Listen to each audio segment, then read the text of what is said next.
The deeper and deeper I go, I find what it is I should know. 'Cause it's just a matter of time that you'll reawaken your mind. Oh, come with me, come to know and find out what is true. Then you'll know what's in store just for you. No more living the lie. I can look to the sky and say, I'm reawakening minds. Come to know and find out what is truth, yes. Then you'll know what's in store just for you. No more living the lie. I can look to the sky and say, I'm reawakening minds. Happy Holy Day, Moors. Welcome to House of Reawakening Minds. House of Reawakening Minds exists to provide for the exploration and practice of spirituality in an enlightened community dedicated to honoring the myriad of sacred pathways to the universal creator. We are a holistic center for spiritual grounding, free thought, self discovery, and Moorish science, an awakening experience for all ages. Tonight, I am pleased to present with you, along with rather, our National Grand Sheik, Bottomry Instruments, and the Bishopric's Privateering Secrets. But before we begin, please make sure to like, and if you have not already done so, subscribe and also share our channel. Greetings. Salam. Assalamu alaikum. Shalom. Vadimakum. Going up what? We want to talk a little bit more about bottomry instruments, because one of the things that you recognize, Dr. G, while people across the land and in other political jurisdictions are working towards political liberation and doing what they can in their different venues to expose and reduce the corruption that has been forced on humanity through colonial operations of the bishoprics of Rome under the Unum Sanctum and the doctrine of discovery. Is important for people to keep in mind, to have a comprehension of some of their operations. Remember, one of the things that's interesting about the secret operations is that most of the secrets are right in front of the people's faces. It's just that they're not aware of what those things are. And so, with many people and with many of the conversations that we're having, we want to people to begin to recognize that a lot of this corruption has its life in the fact that the people keep supporting it, but by them not knowing what bottomry instruments are unconsciously, and through deception, they're actually supporting their own loss of birthright and loss of estate, not knowing what things are. Yes. And so we're going to go over bottomry so that people will, comprehend from the door what we're talking about. All right. We're going to go over bottomry and licenses. All right. Bottomry. Now, this is, most of you by now already know that the United States is not a country, that it's a private corporation, a maritime corporation, uh, specifically operating or administered from Davos, Switzerland, etc. And is essentially a record keeper and more like a central hub for multiple hybrid European corporations, mainly of Europe, etc. Now, this is bottomry. Bottomry in maritime law is a contract by which the owner of a ship borrows for the use, the equipment, or the repair of the vessel, and for a definite term, and pledges the ship or the keel or the bottom of the ship, pars pro toto. So write that down, PARS PRO TOTO. Pars pro toto as security. Now, keep in mind all of the human trafficking instruments that they create in disguise of what you call shipping, and how they will do the semantics of dealing with the water of the womb and then the water of the bays and the ships, etc., and docking relative to claiming bodies of the offspring of women under the marriage codes, etc., initiated by the popes of Rome and generally regulated by the Daughters of American Revolution.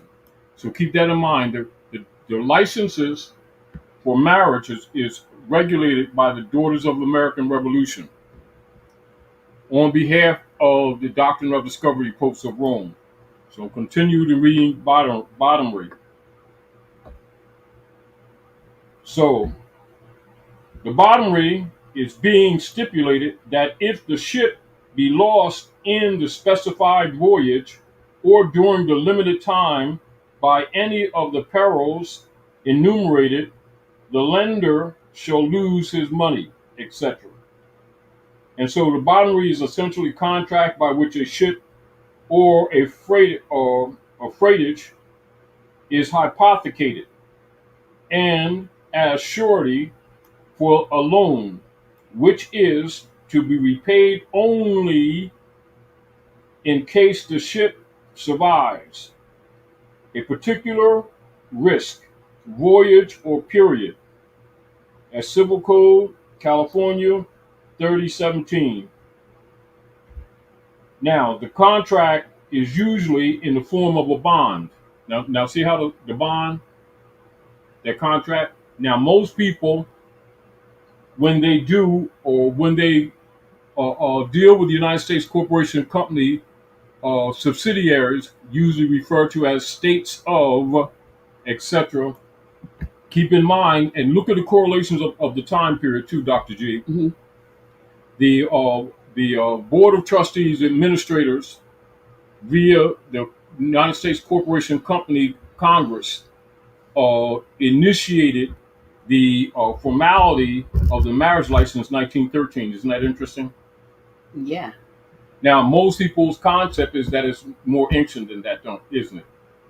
Now, You would think it's something that, yeah. and which shows that most people aren't aware of things that they do every day because they assume it to be one thing and it's not. Mm-hmm.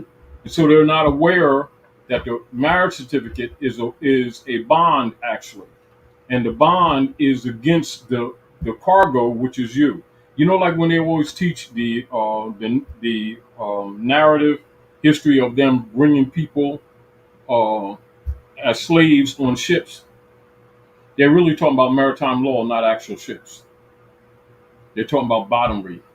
You know, the same way like when they talk about this is the reason why, for instance, like when they have taught in the school books the narratives of people being brought as slaves, stacked 3 stories high in the hulls of ship, chained together, and etc. Mm-hmm. That's the image, but the real deal is the bondage is really the paperwork, Uh-huh. and the shipping is really bottomry.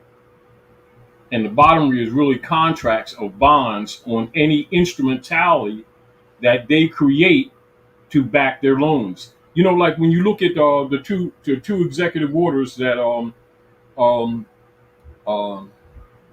Franklin Delano Roosevelt issued in the 30s, right?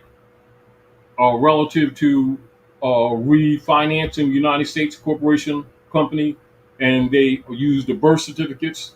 The reason why that was done is because they had fractionalized the marriage certificates to such a degree that they were worthless. Because remember, all the instrumentalities is fiat.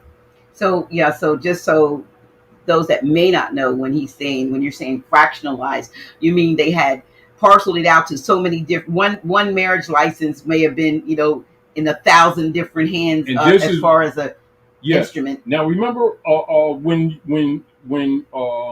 when anyone does research on a Cusick number, and you discover that companies around the world have allonges on the social security number that's assigned to you or another person, because remember, it's not yours. It's Absolutely. assigned to you, but it is not yours. Absolutely. All right. So we got to when we make reference to them, we want to make sure that we always take a non-possessive position when we state it. Don't say my license You or you can say the license the or theirs. license number assigned to the Assigned to me. bond against the straw against my estate. Like that. It's wordy, but that way you don't take possession Mhm. or you don't claim the obligation. See, because when you say it's mine, then you're standing as surety. Okay. And this is back to people not understanding the bond system. So they'll teach people constantly that the bondage is a chain, around the people's legs and arms, and that they're bound, and that's bondage. And the real bondage has been the paperwork and the claims, and all of these instrumentalities. Keep in mind, come under the doctrine of discovery. So even when people are talking about the doctrine of discovery as a political venue, etc., or legal venue, as the Pope was talking about, their concepts are usually limited to what their idea of them colonizing and then claiming. Now, all bottomry instruments or any instrumentality coming from the corporate state applying to the people in any format, doesn't matter what it is, any form of license, Mhm. any form of permit, which is still a license, or any form of certificate is a bottomry instrument, bar none. Now, and this is where, it's unfortunate that people aren't made aware of this, because their concepts, they go about their lives doing other things in their lives, in their mind, making a living, as you say, generating their labors to get a compensation in order to feed their families and to live, etc. And it's always a bill. Now, and keep in mind, the bills themselves are bottomry instruments. Okay. This is another part of the reality, but not taught, where people have not been made aware that when the corporations operating under the United States Corporation Company sends a bill, that the bill is actually a coupon. Mm-hmm. Now, I know you're aware of that. You've heard that, right? Of course. Yes. Yes. And so keep in mind, because the debt actually belongs to the United States Corporation Company and not to you. And this is where um, people need to have a comprehension that the instrumentalities that they're sending you, etc., that imply the debt, all of them are bills of lading and shipping instruments. All of them are bottomry instruments, and it would be well that in the future, like we'll do a little bit of writing on it and make a couple of articles and post it, because people really need to comprehend that these instrumentalities that they're using every day are actually trade instruments. All of them are trade instruments. And so they make bid bonds on them. They make bonds, surety bonds, bid bonds on all those instrumentalities. And this is why, for instance, like most people, when they're making references to any of these instrumentalities, it never dawns on them the series of allonges that are attached to them. And a series of allonges is no different, to keep it simple. Like say if you're operating a second a second or third person checking account, right? Mm-hmm. And there's a record on the checks that were written against that account, when they were cashed, who cashed them. In any transaction related to any bond system, those instruments will be called allonges. Okay. Whenever you see, when you do any research on the Cusick number that they're assigned to the man of straw, that they assigned to people under the 14th Amendment in order to regulate these bonds from Mm-hmm. 55 Water Street, etc. Like when you do the research and you put that number in and you start seeing whether the people are physically living or physically dead, you see they're still operative. Yeah, with the well, not even the CUSIC, but the Social Security number Yeah, itself without the dashes. yeah, Will yeah, be yeah. you can find that, and All right. I have an example because I've seen it on my mother. Who, And you know how like a lot yeah. of people say, you know, they're using on the surface what we would consider common sense reasoning, and just like when you looked up your mother's the number assigned to your mother, Hmm. right? And you said, how could they be still using the number when she's dead? Yeah. And this is back to the naivety that we have because we keep forgetting, or the most people are not in the mindset that the United States is a human trafficking venue. It deals with the dead, so whether the physical is dead or whether the physical is alive. That's why they declare the people dead at sea. And see, so you see, the sea is SEE and SEA, i.e., maritime law Hmm. and docking. This is why, like when you look at the black codes, the Christian black codes, you'll see where the determination of the release of the child, if the child is in hospital, and you'll see the staff of the hospital would determine with the state the release of the child or not.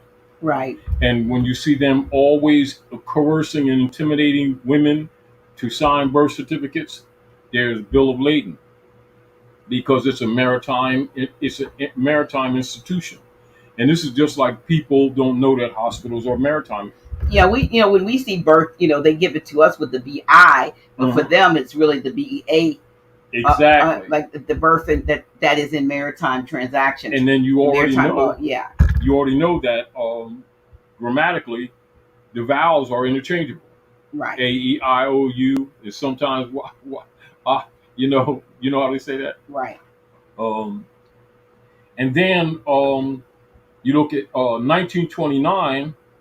Now keep in mind 1913, and keep in mind that's also when they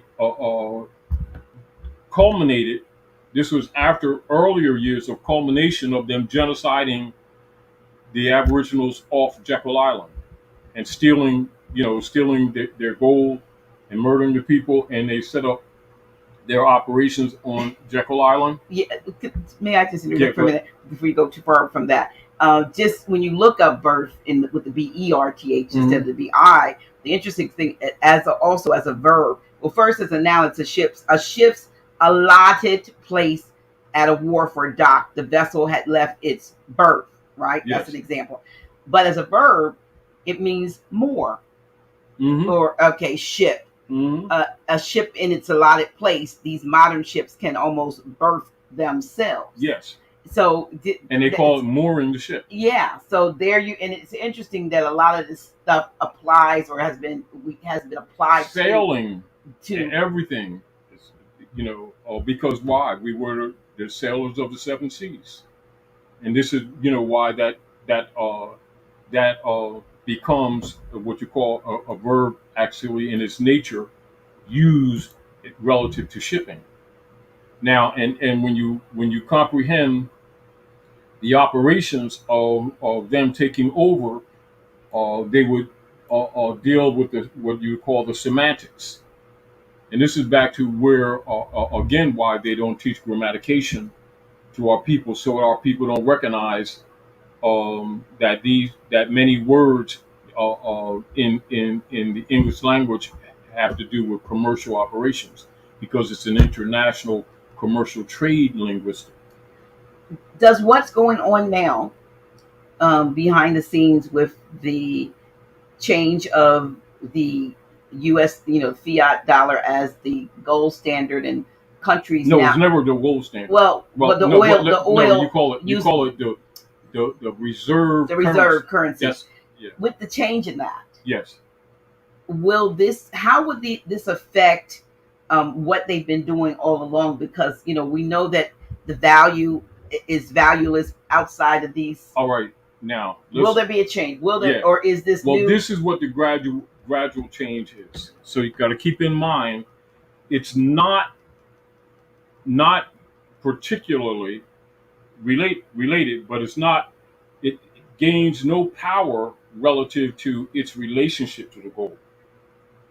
If you get the point. Okay. Now, its lack of relationship to the gold is fraud on top of the fraud for theft purposes. In other words, that's the weaponization. All right. Mm-hmm. Part of weaponization is the fact that it is a fiat and not backed by gold. But keep in mind, lawfully, it must be backed by gold. Okay. All right. Now, unlawfully, or what you call de facto, it is backed by fiat. And fiat is not, it's a classification of what you call counterfeit fiat, or because you can't call it money, because if it's not, it's sort of like you can't say woman's almost pregnant. You can say it, but she either is or she ain't. You know. Yeah. And so counterfeit, just like color, in other words, color is lawless, but color is description of things presented as law but are not law. But that's a word created to describe non money. All So right. fiat is non money. So they'll say counterfeit money, but that's kind of, you can't kind of say that really. You can just say it's counterfeit. You know what I mean?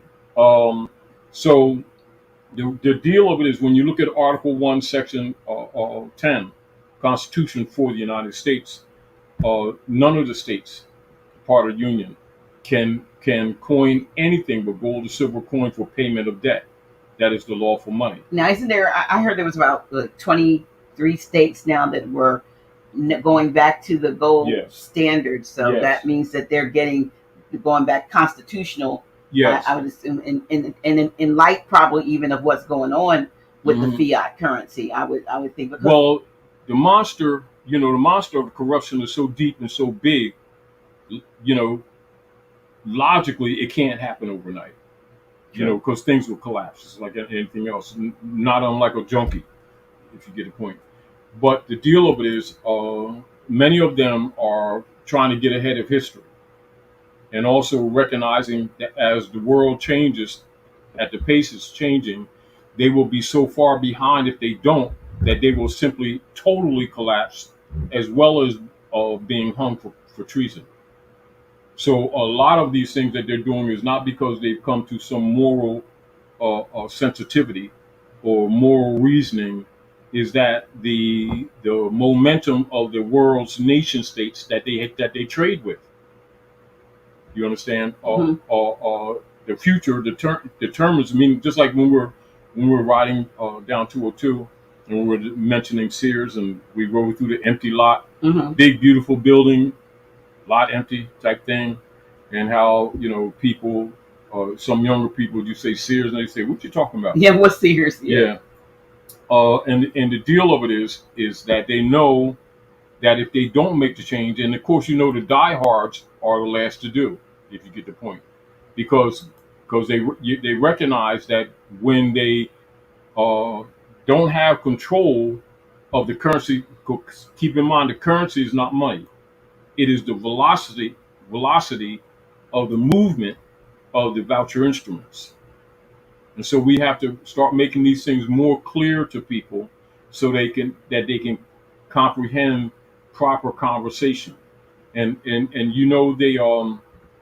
they teach us to abbreviate, because the habit of abbreviation actually leaves information out, which is why most people don't comprehend things, even though they're having intelligent conversations. But they don't know that's part of connotative linguistics. And because the people have been trained in abbreviation, this is why a lot of times when you're explaining things to people, they still don't get it. And it's because their mind and their whole education is based on abbreviated communications. But that's not accidental. Remember, that's part of the weaponization of communication, or what we call connotative linguistics, which is a fiat. Okay. See, because the fiat is simply someone claiming or having alleged authority, making a decree or a proclamation and it being carried out. That's fiat. See, so when people think that it is, the physicality of an instrument like this or something like that, no, it's not limited. It can come under that category. But the fiat is simply the Pope saying this will be used as finance. Now you all follow. Doctrine of discovery. Okay. That's fiat.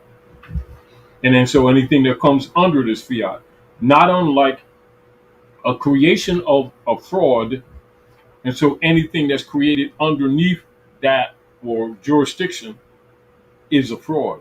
And this is back to even when you really begin to comprehend these things, and then you'll see people as people begin to become aware of the corruption of the bottomry instruments, and you'll see people start programs where they allege that you can capture the birth certificate and become holder in due course.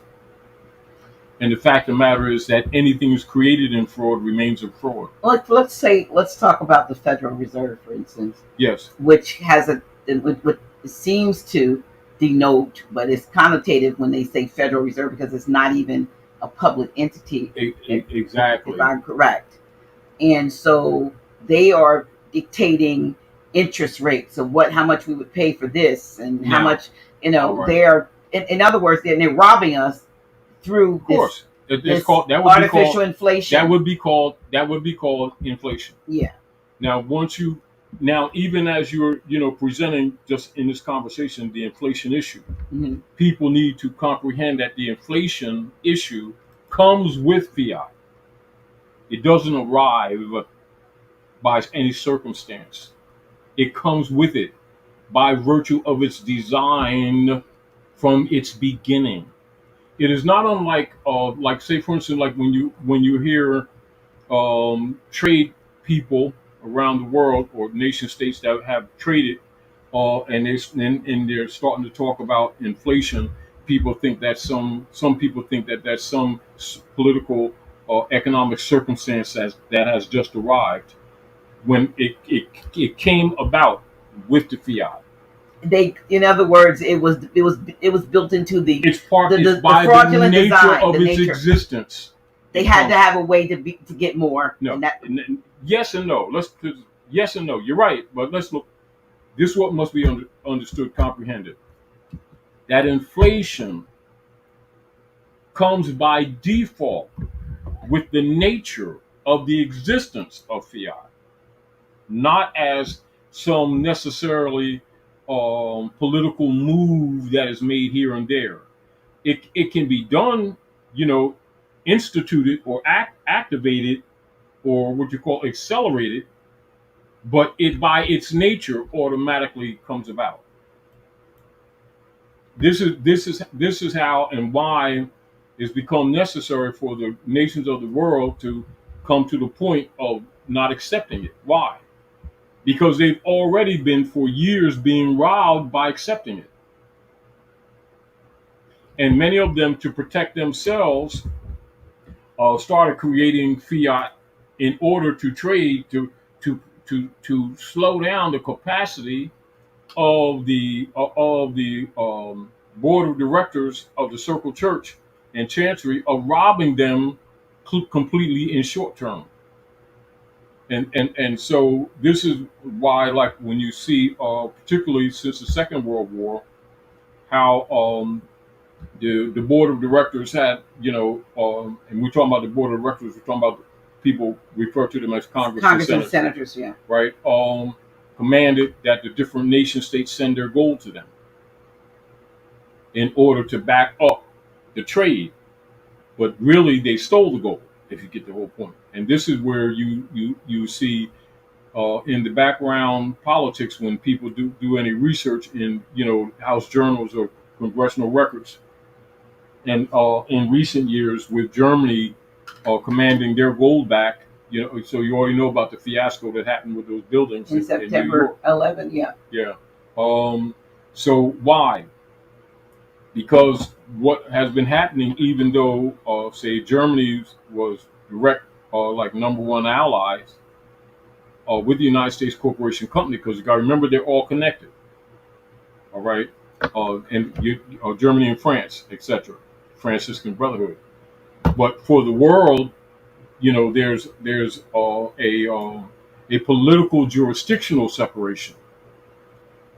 But in the greater scheme of things, this is why when you start talking about their alliances, they'll talk about Western nations or Occidental nations, etc. Alliances, because connectedly in the background or the cover, they all belong to the bishopric. You see, but for the control of the narrative with the people at large, they must promote that they're separate nation state jurisdictions. Mm-hmm. And this is why you will see uh, when you're looking at things from a regional perspective, and you would say, well, why would the United States? Because remember, when people would make statements like that, why would the United States, as an example, go into Ukraine? Like they'll say that. Why are when the cities are falling apart here, where they send billions and billions and billions and billions of notes to Ukraine at a time like this when malls are closing, people are losing jobs, they got heavy drug problems in all your major cities, etc. Uh, but the people don't understand the political jurisdictions of the reality that the border lines, the jurisdictional border lines that are narrated to the general public don't actually exist. Mm-hmm. They only exist for the public's controlled narrative. And this is back to where it's difficult for people to comprehend bottomry instruments when they're in their mind thinking that, say, a marriage certificate is an honorable pledge between man and woman before the face of God in honor of loyalty and monogamy and death do us part, and your peanut butter sandwich, my peanut butter sandwich, and stuff like that, right? And the reality is there are bonds. Right, because you said until 19. Now remember, was it till 1913, it didn't exist. You would just 19 write it in the Bible, family Bible, or they would make or they would just come together. And you'll notice that even when they start talking about unions, exactly, their matrimony, yeah, then they become like marriage. Now you got to look at the structure of the word Mars, and rage. And then the ninth letter I. And rage. Yeah. Now, and you notice that whenever there's an issue in marriage, it immediately goes to probate. And so people need to comprehend or know. So write probate down. We won't go into this right now, but write that down, you all, so that you can keep this in mind. Because we're having these conversations because a lot of people are going to have to start taking action on their own. I think though is if we're knowledgeable about what it is that what it is that we have been allowed ourselves to be subjected to, when we have to stand up against it, we can stand up competently. But you won't if you don't know what it is. If you don't know what it is, right? And just like, for instance, like these things, and we've talked about these things here and there, right? Mm-hmm. But at the same time, because it's a re-erudition for the people, they actually have to be, purged. And so some of these things are spoken of redundantly by necessity of you looking at the chess moves, meaning that if you understand and comprehend the politics, you can see things being moved when most people don't pay attention to it because it doesn't seem relevant to them. Well, let's talk about, sewing class because it's interesting. And the deal with it is that's irrelevant because you won't be able to sew if you don't fix this other thing. Right. Not only that, you ain't gonna have no electricity. Not only that, they will come take your stuff. And people don't relate to stuff like that. It's sort of like people debating the shade, not only the color of how we paint this wall, the shade, and I wanted that a little lighter, and I think we should discuss this. And I think you should sand that down and your house is threatened by them stealing it or by eminent domain. Things like that, right? And including you working your work life, right? Mm-hmm. And operating under the assumption that you own this house because you, in your mind, have paid for it. Both things, statements are incorrect. You didn't pay for it, right? You couldn't. Now, but yet you're presented as if you did. Mm-hmm.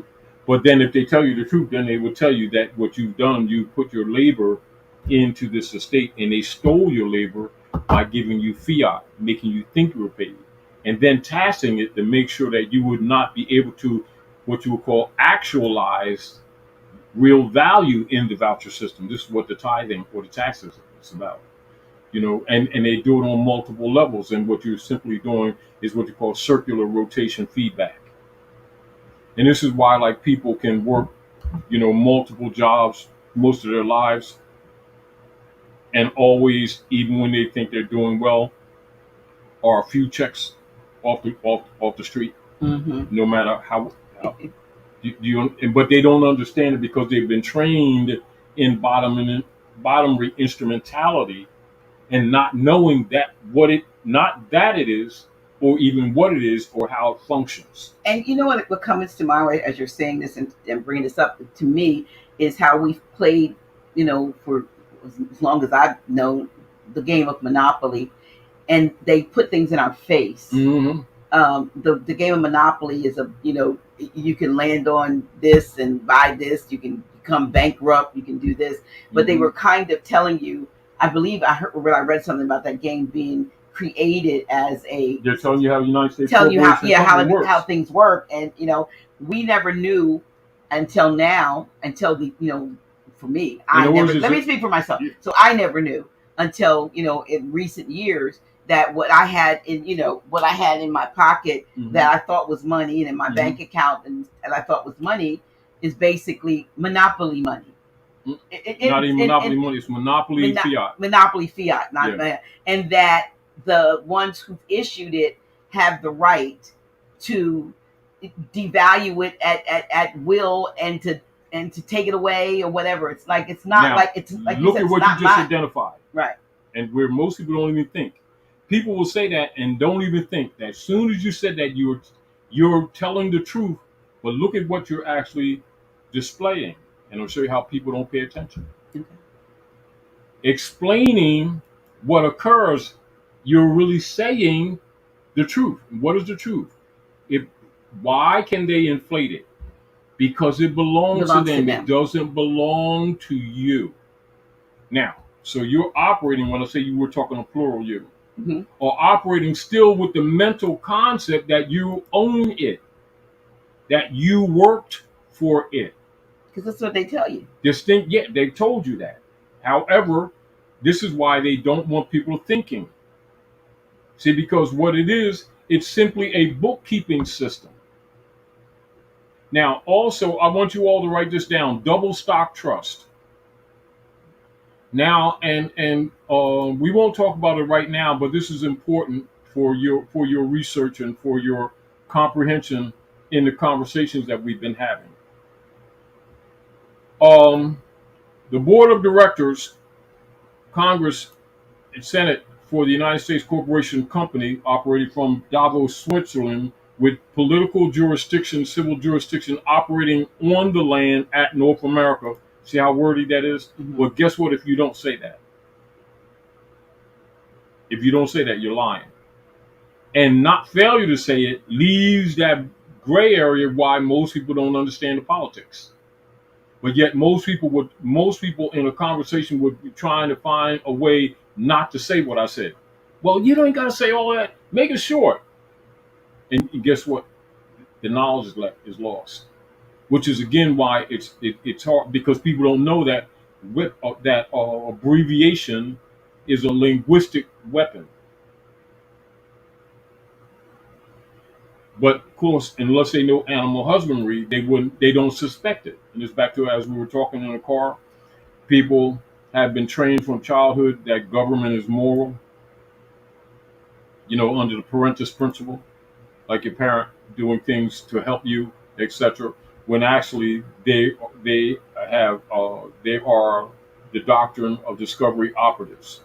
No different than even like say for instance they talk to people in schools, right? The hybrid European colonists, right? And they said it, right? And yet turn around and in the second sentence say that they're the Americans, mm-hmm. and the people don't contest it. But they say it, continue to say it to the people themselves start saying it, then it becomes a political reality, not a truth. Right. I want to go and grab some of the questions that Yeah. are Go there. I've ahead. been highlighting, but this is a newer one. But because it, let me just look at. Yeah. Let me just keep getting Yeah. paper on Help his me eye. out. The paper on his eye is hot in here.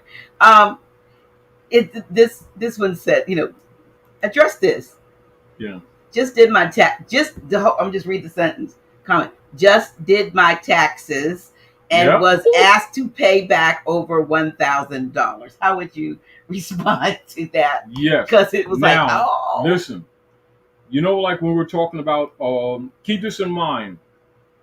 Under animal husbandry, unbeknownst to you, you structured that question. yeah. You want to put it back up? You want me to put it back It's up? a combination. Yeah, it's a combination of a question and a statement that you just made, right? And this is my response to you. And as a matter of fact, one of the things that I was going to talk about actually earlier, but we'll talk about it in the future. This is what I want you to look. I want you to look this up first. A Supreme Court Tax Act, I think, is 1909. That's number one. That's in my Confused About Taxes book. Mm-hmm. Now, this is what I want you to start saying to yourself and in the future. Never refer to those tithes as my tax.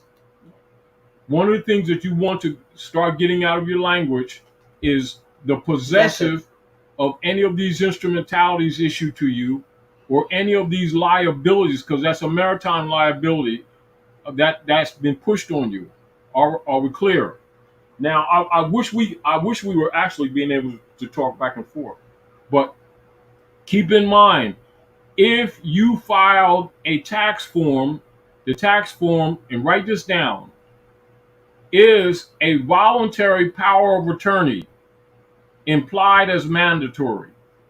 I repeat, it is a voluntary transfer of power of attorney to the foreign corporate operatives with the implied pressure of being mandatory. And keep this in mind too. I want you to write this down. United States Code of Law, subsection 95 A and B. And you will find that all of the taxes that have been applied to you never belong to you. They belong to United States Corporation Company and not to you. The tax forms that they implied for you to fill out are transfer of power of attorney saying that you stand as surety for their private foreign debt and that you stand as surety for their debt. The debt is not yours, never was yours, and isn't yours. Yeah. Now, the other thing that you want to do, if you've signed any of those instrumentalities, remember your autograph on it is a transfer of power of attorney for the time being until we get a chance to communicate in the future with more clarity. Write down first, all rights reserved. T. C. Threat, duress, coercion. And all right reserved. Then sign your name over top of it so they can't transfer your signature, because they will do that in case you didn't know that. Were you aware that when you sign those instrumentalities that they lift the signature and put it on other papers without your permission? I know that a lot of people don't know that. The same thing they do when people sign, like if someone's signing a deed pledge for a house, and you'll see the agent will stand beside you and return the pages for you, about 9 pages to sign here, and then sign here, and then sign here, and then sign here. It's called a linear contract. Because anything you sign, they're supposed to sign with you. That's number one. Number two, the deal of it is in the future, you can contest it. And you can also use what you call a reversionary statement of not standing surety for their foreign private debt, which was misrepresented, and that you don't stand as surety. And this is where, over the years, we've told the people about the reversioner statement that you see on the flash drive that you got from Dr. G. When you look at that folder that says reversioner, study that statement and comprehend what that statement actually means. And recognize that that's a lawful and rightful and corrective position. Study it, and you can do reversion and fix that crap. And also, you can write them a letter direct and always name a man or woman, whoever wrote that to you, and tell them send your stuff back. And do a double copy of it and send that to them. Also, send it to the Secretary of State and to the pseudo trustee governor of the corporate state that's operating where you are, and that would be a lawful notice. Let's see, oops. I wanted to. I've highlighted a bunch of things, but you're not gonna go back and find them. Star 13. Oh, good. It bring me up there. But isn't it interesting, Dr. G, when you discover how many things took place in 1913? Yeah, it is. So there was the what was the motivation All right, let's for look at that this. particular time period? 1913. Members of the Circle, Church, and Chancery, administrative clerks and directors of the Congress, etc., and the praetor for the United States Corporation Company, etc., Woodrow Wilson, etc., right? Mhm. When they met on Jekyll Island, and remember the same time Did their that rituals, their blood sacrifices, blood rituals. sacrifices, right? The marriage certificate, bond, they bonded the people, killed the people that was on land, bonded people, right? Listen, And they built a red room over the site where they Yes. massacred the people and called it the Red Room. Yes, Okay, just gonna. the blood, that's what they did, the blood sacrifices Mhm. and child sacrifices, right? And remember, that's when they converted, and keep this in mind, 1913, they converted all allodial titles and aboriginal titles to mortgages and deeds. 1913, Jekyll Island. And this is what we, talked about for years, Dr. G, where people get distracted, and they're all, and as people learned a little bit, they would always direct them to the Fiat issue, Mhm. dealing with the monetary system, and nobody talked about that they converted all aboriginal and allodial titles to mortgages and deeds, 1913, and that they instituted the marriage license bond officially to back the United States corporation debt. And of course, with the fractionalization, you see that lasted to what, the 20s. And then remember when I showed you the corporation papers, Bartlett and all those guys who owners of the United States Corporation Company, Mhm. and that was 1925. And then of course, a couple of years after that, because remember they always do things that before they become public. And so when you see the bank holiday, that's in what, 28, 29, 30, Mhm. in that area, Franklin Delano Roosevelt. And then they used the birth certificates, bonds to re-up their bond system because they had fractionalized the bottomry instruments of the marriage license to they would not be accepted or bought, etc. Now keep this in mind, and this is why it has been so important for what they call their Western alliance. So when you hear them making the phrase or making the statement Western alliance, they're talking about the Occidental nations, or what you call the Germanic tribes, the hybrid Germanic tribes of Europeans. And so you're talking about what? The doctrine of discovery alliance. And this is how people need to really comprehend and not get caught up in, who likes them and who doesn't like them, and the complexion of your skin. It's a political alliance. Hmm. So when they're looking at the treatment that the Aboriginal people get, as you notice, like whatever they do to us here, they do in Australia, and What's the that? policies are relative. Hmm. You see the point? Because it's the doctrine of discovery. You see, and so you need to be aware that by virtue of maintaining the administrative operations of the doctrine of discovery, bottomry instruments are politically necessary. It's not moral. It's not ethical. They're politically necessary, which is why they're not discussed. Well, how did we lose the knowledge that originally what's now the U.S. was supposed to be a service perform like a service corporation to those of us who were indigenous? How did we lose that knowledge that they're not Very simple. they're not to govern us Very simple. as government is considered? Very simple. All right.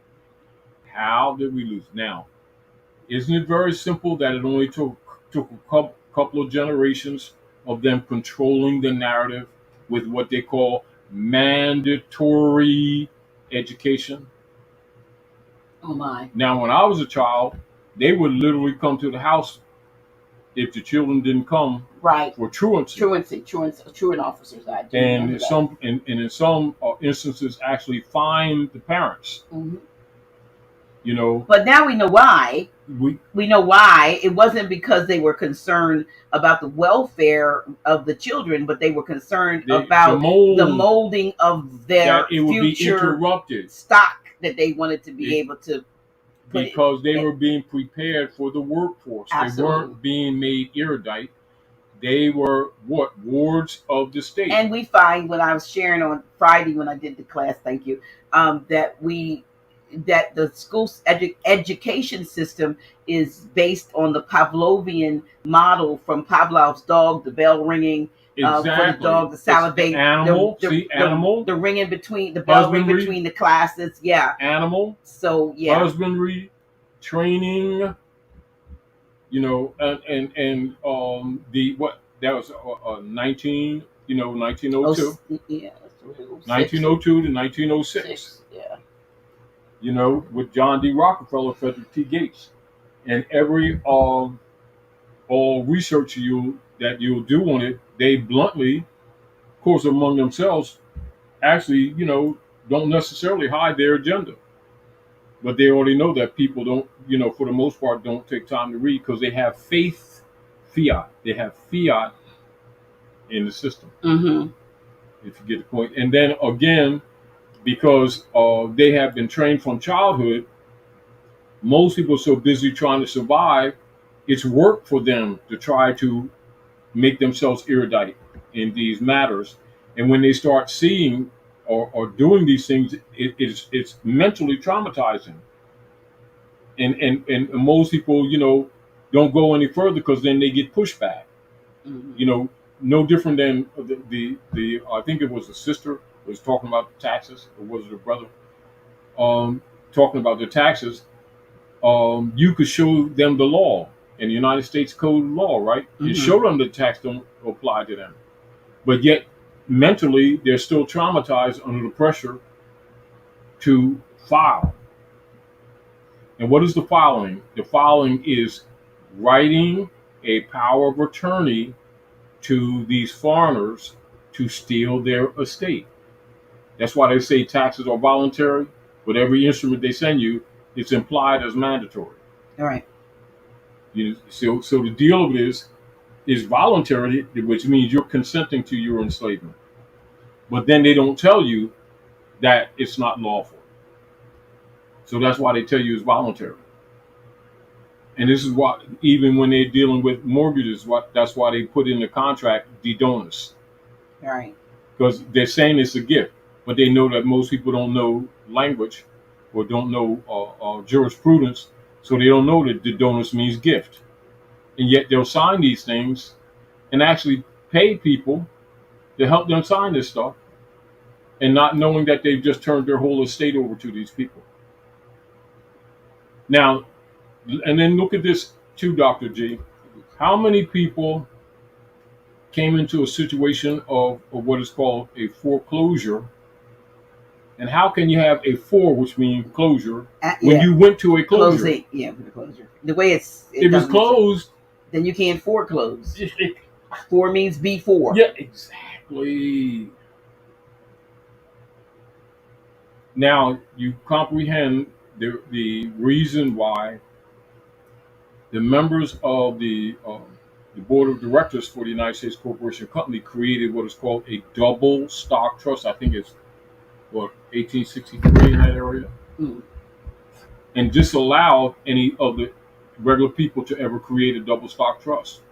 Why?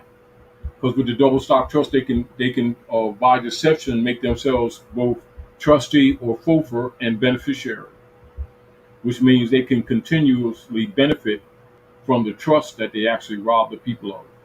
This is again why, and because remember, under the doctrine of discovery, unum sanctum, the people are declared dead. This is again why the CUSIC number and the Social Security routing number is used on the estate, whether the people are physically living or dead. So it looks like when you look up double stock trust, they're referring you to a blind trust. So that must be what they're calling it now. Just so you know. Yeah, but they disallow the average person to do it. Well, Meaning that if you're dealing within their system, they will deny yours. Go ahead, read that. A blind trust is a trust established by the owner or the trustee, giving another party the trust. I mean, trustor. I'm sorry. Okay, let me go back. The blind trust is a trust established by the owner or trustor, giving another party, the trustee, full control of the trust. The trustee has full discretion over the assets and investments while being charged with managing the assets and any income generated in the trust. The trustor can terminate the trust, but otherwise exercises no control over the actions taken within the trust and receives no reports from the trustees while the blind trust is enforced. Blind trusts are often established in situations when individuals want to avoid conflicts of interest between their employment and investment. Sounds to me, and correct me if I'm wrong, if that's what they've done to us. First of all, we don't even know the trust exists, so we wouldn't be able to Or even terminate principle of trust. right the principal. So it says that the trustor can terminate it, but if you don't know you're the trustor, then you wouldn't even This is venture why. to do that. Now look at this, Dr. J. This is why they constantly promote among the people corporate corporate personage, Okay, as opposed to the living man and living the man woman, and woman. Yeah, okay. so that because you never know, meaning that people, somebody could be at the corner liquor store and be controlling yours, having some control of your estate all your life, and you never even know it, Right. and not even knowing that you have an estate. And this Mhm. is back to the fraud from the beginning, because people don't know that government operates on trust. That basic is that. Now, that fact of what I just said, what would be the demonstration with most people if you start talking about trust? Most people would be totally unfamiliar, but yet many of these people got jobs, got degrees, been working all their lives, been contracting tax instruments all their lives, and liabilities, and standing as surety, and don't know any of those terms. But yet that has been their whole life operation. Open secret. And yet that is how the system works. I mean, it's not an idea of us having a view and having this discussion. That is how the system works. So if the people are given basic rules on trust law, just basic rules on bottomry instruments, and not being diverted by emotional narratives given to them by anyone else, their reasoning mind will filter all the BS out on their own. It is only complex to people because they don't know what they're dealing with. They're not Right. aware that that That is everything even happening. Yeah. exactly their everyday affairs are bottomry instruments. When we went to the to the um the buffet today, Mm-hmm. and you pulled out that card, bottomry instrument, right? But they would never say that to you. Why? Because they don't want you to start looking at it and start recognizing that it's based on a fraud, and that you're standing for liability or something that actually belongs to them. And so their wealth is by virtue of the double stock trust operations of them being FOFR. See the double stock, the trustee and the beneficiary at the same time. And like a blind trust, what is blind? The same way they promoted blind faith is that these people don't know that their wealth belongs to them. And so their whole mentality is operating as a debtor in their mentality. So they always say, quote unquote, in the possessive, I owe, my tax, Mm-hmm. my license. The language itself is an acceptance of liability. Mm-hmm. This is again why the language must be corrected. And this is also why we must, encourage people to recognize, stop making what you would call possessive statements related to any bottomry instrument. And like in some of our secondary lessons, we deal with, writ and contract law, which is not the conversation tonight. Whereas we, teach people proper linguistic statements, and one of the things that we want to remind people, at this moment is to get out of the habit, because remember, those are trained habits of saying my license, my taxes, any of the bottom instruments. Because remember, when you say my and then the instrumentality, Mm-hmm. that's an admission of surety. Repeat, that's an admission that you stand And it's as surety. surety. That's like, And so you is need that to, like signing somebody's bail bond? that's what it is. It's a power of attorney. And then they come get your. That and they do what? Since you don't have anything else, they take the body because the body is dead. You see? And this is back to, if you don't know yourself, you're dead. And this is again why they created the nom de guerre. The deal, you can say who you're not, but you must say who you are. You can't say you're not this and then don't say who you are, because it's still dead.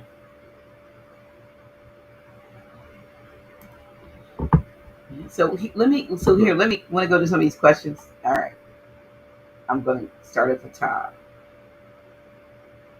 I'm just going to click on them. Yeah. Question: What does Grand Sheik think about the movement of citizens changing their status to state nationals? First of all, it must be comprehended that number one, that must be made public in all their affairs. Number two, is back to, you must make what you call a reversion of estate statement that must be public too. You must be clearly identified, and if you're operating under any nom de guerre that they've given you, your statement or your reversion would be dead. Are we clear? Meaning that, like, if you become aware of a fraud, right, and you say that I don't stand as surety for the corporate entity, etc., and in the identity you say that you're black or colored, your other statement is dead. In other So, words, that's how all these things operate. so are you saying that no for the state national? For any, see, national is a designation, but not a proclamation. Meaning that it must be all right. So you say national, right? Right? What nation? You know, I need to say bus. What bus? What number? What route? Train. What train? What route? What track? Car. What type? What VIN number? What key to it? And this is where people need to, understand and write this down. In propria persona. Now I'm going to go in log so that we can be clear because this is answering your question too. So pay attention to this, but comprehend what it means.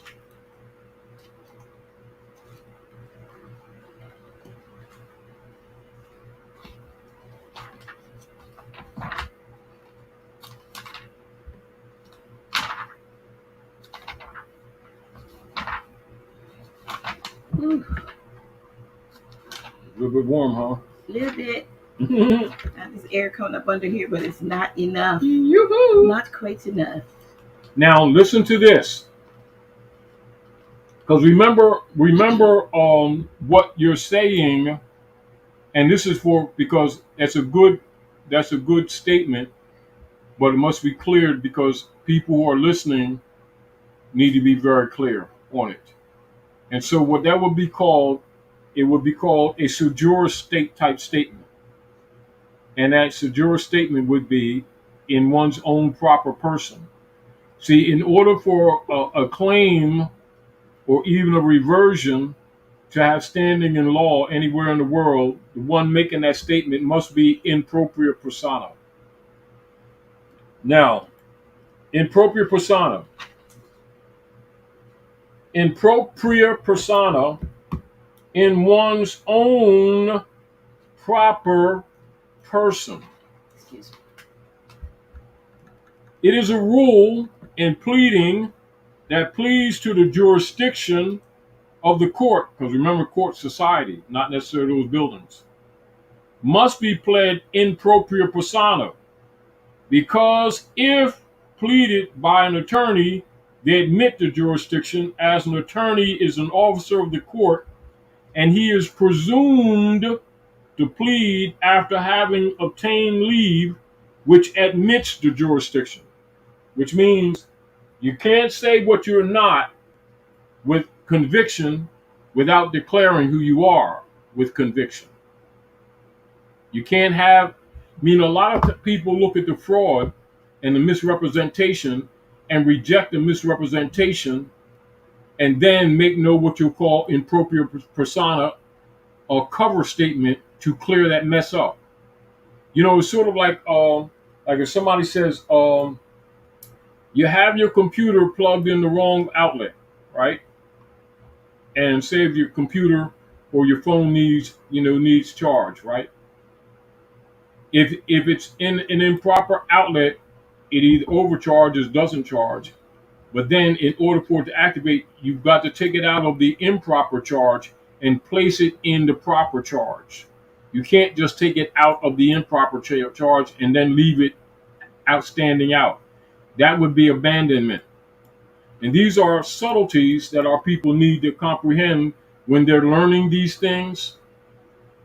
That when you start what you're calling dismissing FOFers, because that's what that is, dismissing FOFers and trustees, you must have standing in your statement, or you will be presumed that the leave it stands as it were, if you get a point, until one is competently stepping out of the wardship position, which is really what's taking place. So when one is in one's own proper person, one must comprehend, like say if you say a state, you know how they say state, national type thing. Mm-hmm. All right. Keep in mind, not only in proper one's own proper person, but are you talking about state of, or are you talking about state republic? And then if you're talking state republic, then you're going back to Constitution and treaty. Then it can only apply if you're a party to the matter. And this is where a lot of hybrid Europeans over the years, who upon losing many of their estates, being middle class, as you comprehend, and knowing more about the operations of government than most people, and they would use UCCs or something like that, or make claims to the corporate state, a reversion of a state, and you see the magistrates tell them you can't use the Constitution as a defense, you're not a party to it. And the deal of it is you can't say who you're not without saying who you are.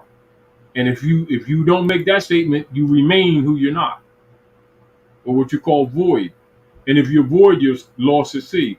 It's sort of like a paradox of operations of how they've used the maritime law of docking and shipping. No different than they say, like a lot of times you'll see us not formally and not at the moment, but you'll see me often. I'll have, my Moorish flag on my crown.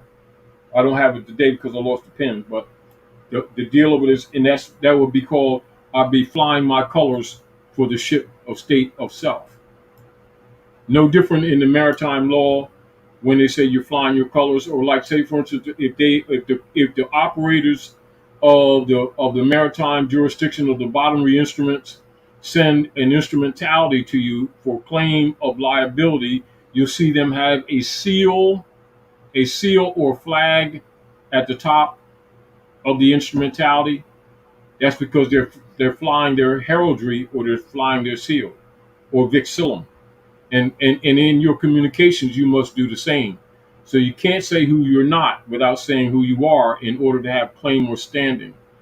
And that's not subtle, but it's something that passes by most people when they discover the fraud, and they're looking to get, because remember what you're doing is separate jurisdictional claim. So you're coming out of one status, but in order to protect yourself, you're claiming another status for protection. You see the point? So in order for one to have the protection of the claimed state of affairs, that state must be named clearly, and you must have a verifiable proof that you're a part of it. Because it's only at that point that what you call the international law protection of Constitution and treaty comes into play.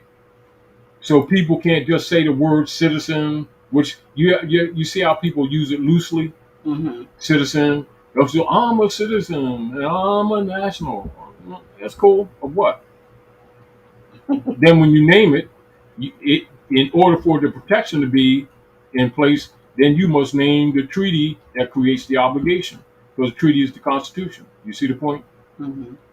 So, and this is back to where people will say, oh, I'm a state national. Number one, what state? So name the nation. So you wouldn't need to say that. You would say the nation. Then you see if that nation is in treaty with the persons or the people that you're in controversy with, and this would be Article 3, Section 2. You see? Diversity, controversy between people of one state claiming lands or jurisdiction, or uh, controversy between people of different states, of the same state, and of foreign state. Which is like saying I'm from Africa. Well, what nation? What nation? There's 54 nations there. Yeah. And each one of those nations have multiple linguistic dialects. Even in Nigeria, they have 200 some different language dialects. That's one of your largest nation states. Mm-hmm. But then you still have different linguistics within the state. Then you have different, although related in many ways, you have different what you call cultural customs, even amongst the people. And so when you start making jurisdiction, because remember these are what is known as jurisdictional claims. So you can't jump out of jurisdiction to jurisdiction without claiming what that jurisdiction is. And then in order to have standing, you must demonstrate capacity to what? To demonstrate the culture. So that means you got to know the law. This is why they tell you ignorance of the law is no excuse, because a lot of people try to get out of obligation by making claims like that, which they have a right to do, and think they can just make that statement and get out of the obligation. No, it's simple, but it isn't. And this is where people try to use what you call different political jurisdictions to get the benefit, but they have no allegiance. And that's where the impropriate persona comes in. And this is no different like you see some hybrid Europeans when they're dealing with other people in other political jurisdictions say, I'm an American citizen. No, the hell you ain't. No such thing. You see the point? America's continent goes from the northern hemisphere to the southern hemisphere, including Americana, multiple islands. You see the point? And so then in your different jurisdictions, you have political states. As an example, Estados Unidos de Mexico, Estados Unidos San Salvador. So that's the United States of America, in South America. You see the point? Do you know how many United States there are in America? But people aren't taught geography, so they think that when they hear in the United States, they think they're just talking about the central part of North America because of the mental training. You see the point? So that is a political statement. It's not an identity. You see the point? So let me get back to. So that's just a reminder. So refine and define that statement, because a lot of people use it not recognizing that upon a true lawful challenge they can be defeated. And so we want to do when as we're becoming more aware of how things operate, we must remove abbreviations and be very, very clear in proper person. So when you're making statements like that, remember the position is in propria persona su juris su heritus. That's what you just made. And so each one of them must be satisfied at law. And so once we make sure that for those who are conscious are doing that, then we know that we have standing. Because remember, while we doing it, the hybrid Europeans doing it too, still trying to claim your stuff. And because they set the blind trust up, they already know that most people don't know that they're challenging a blind trust. You see the point? So here's a statement kind of goes on what you were just talking about. We are not U.S. citizens. We are American citizens who are the national people, but the people who are Negro, Black, and I guess and colored are corporate status. U.S. property. See, because those are the nom de guerre, they belong to them. No different than like when the Europeans created the Bureau of Indian Affairs, anybody that claimed to be Indians, they became their property in their jurisdiction. But yet they politically gave the Indian tag a higher level of credibility that encouraged a lot of people to claim to be that. Now you understand how, like over these last 20 some odd years, when when they got people playing that game and they created a whole bunch of casinos all over the place, and they became wealthy, and then the hybrids came in and took over. Why? Because it's a fiction. And because they're used to taking over. And it's not just that, but this is what you must understand. I'm just saying, but they do. They're doing that, but I'm just saying the deal of it is that because they took the people adopted Indian as an identity. Do you get the point?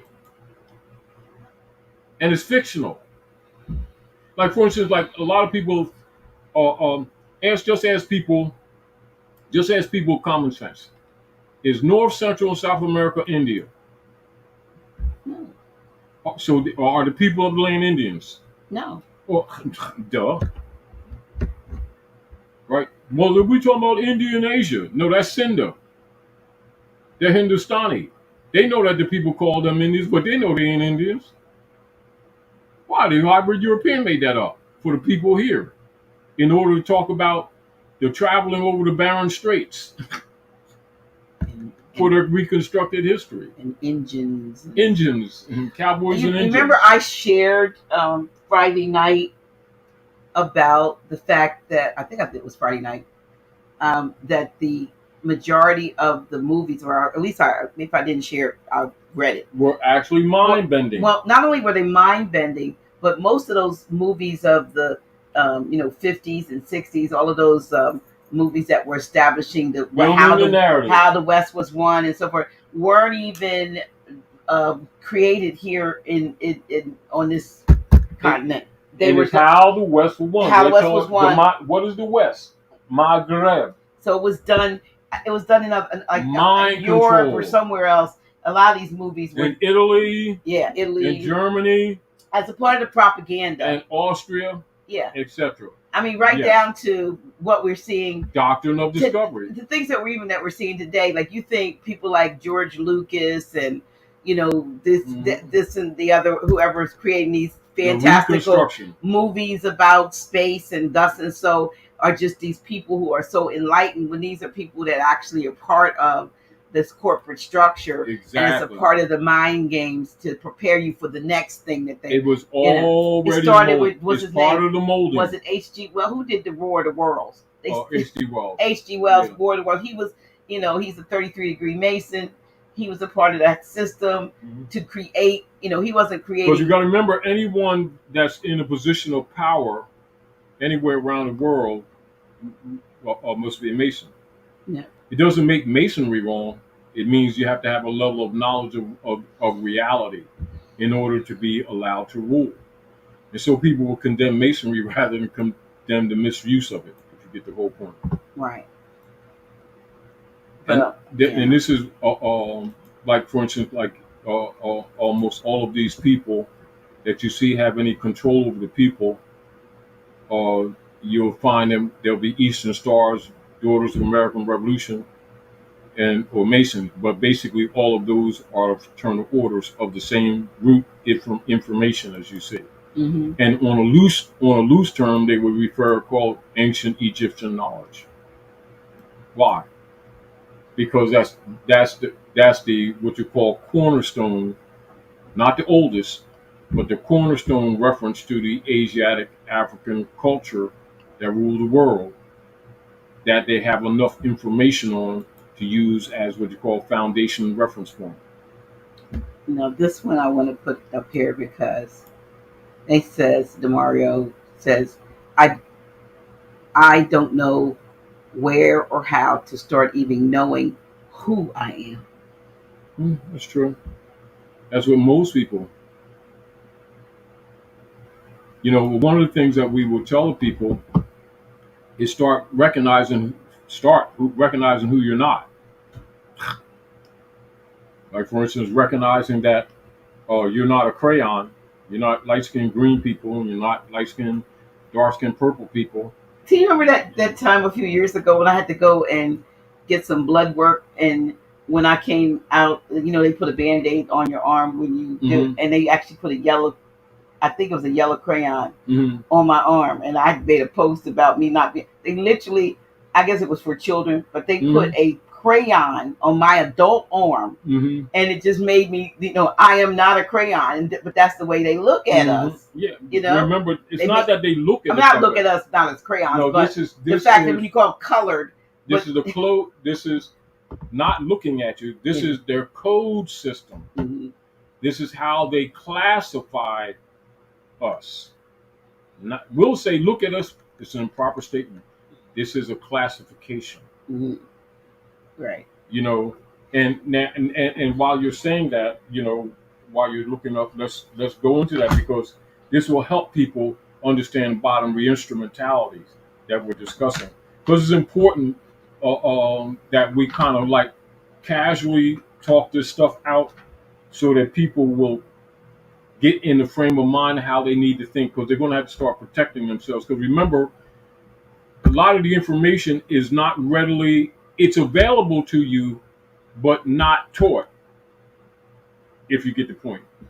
Yeah. I mean, that you can find it, but no different than you say, you know, but most people, it's not that this is not findable. Yeah. But it's not like it's being taught. So colored, right, Dr. G? Absolutely. And let's look at this, Dr. G.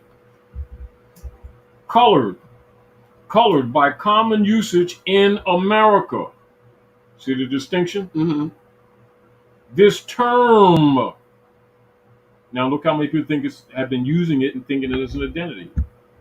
This term in such phrases as quote unquote, and they emphasize quote unquote, colored persons, quote unquote, the colored race, quote unquote, colored men, and the like, that means anything associated with it in any kind of form, is used to designate Negroes or persons of the African race, including all persons of mixed blood descended from Negro ancestry. Then it gives you law case.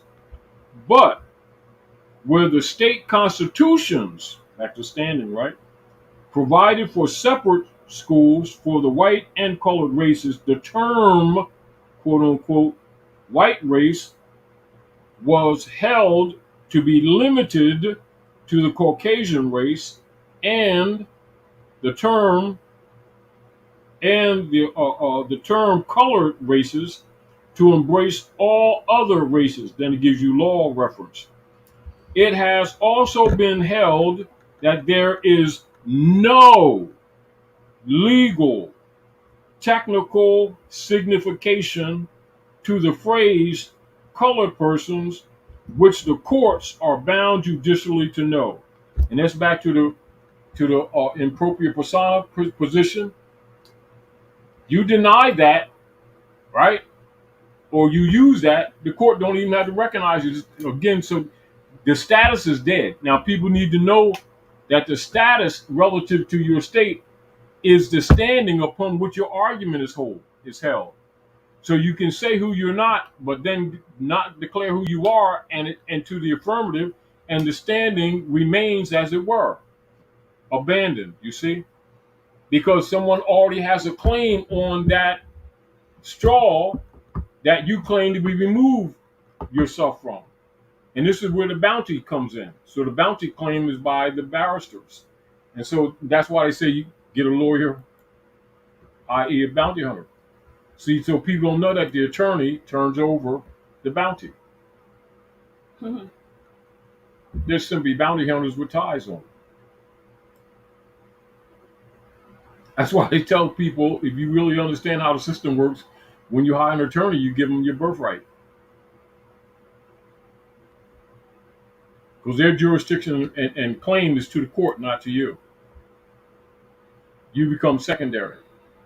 Well, you also have though people now coming over from other countries whose skin look like ours, but their status on their cards are said that they're white. Because it's a status. But So they further now, changed what it. do we have to? Where do we continuously have the problem here, Dr. G? Mhm. Even in the face of information, they still psychologically keep using it as an identity.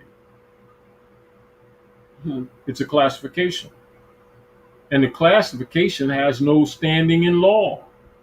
So you can't say I'm an elephant and then don't want to go by elephant rules. No elephants allowed. Huh. I feel as though the elephant can come in the mall and sit down at the glass table like everybody else.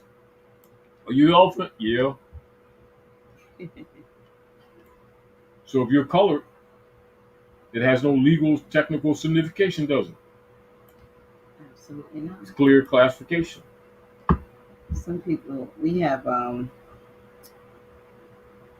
and again, Dr. G, we have to, get our people out of the emotional response to these terms and get them to the knowledge response so mhm. that they can clean up their mess themselves.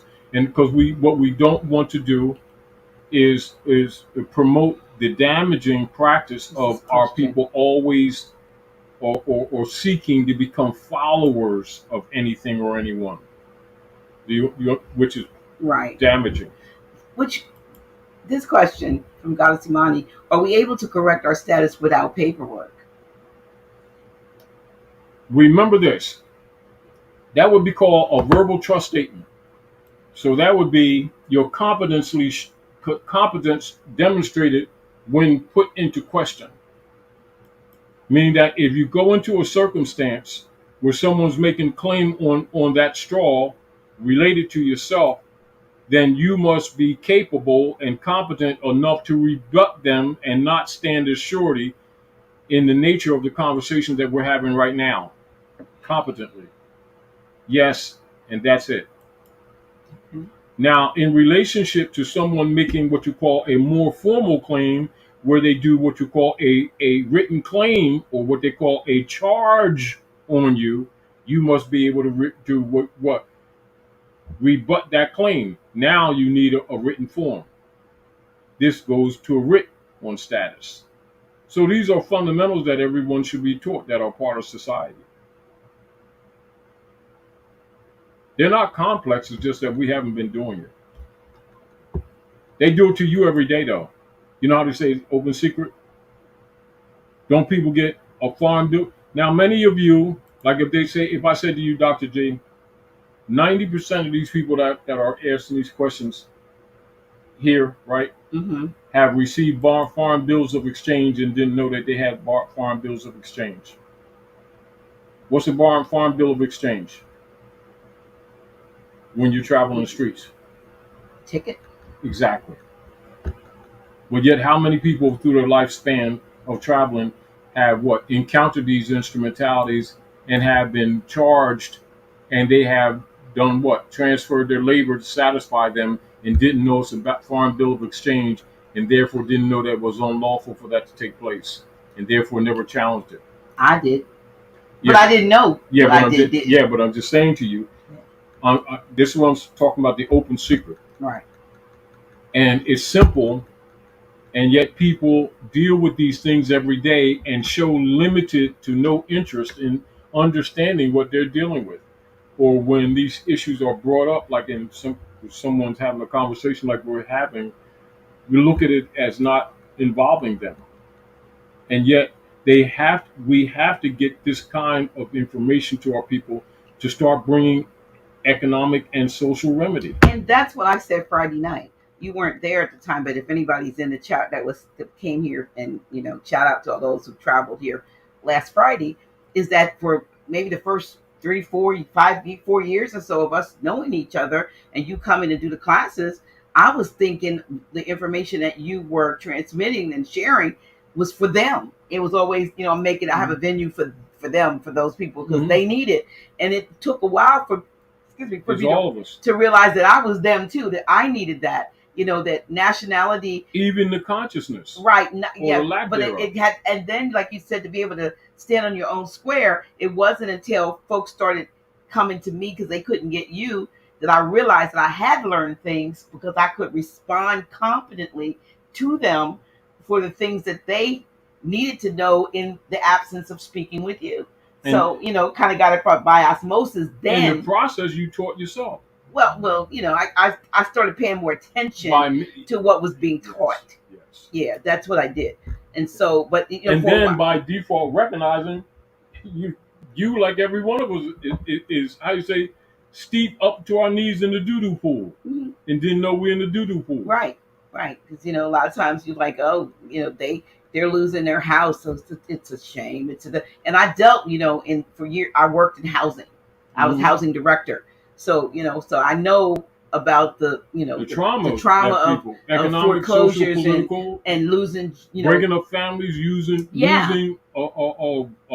years of items and stuff, collectibles, pictures that went back for generations, things that were never replaceable. Right. So I know, but when I got it, I realized what it was, how important it was for me.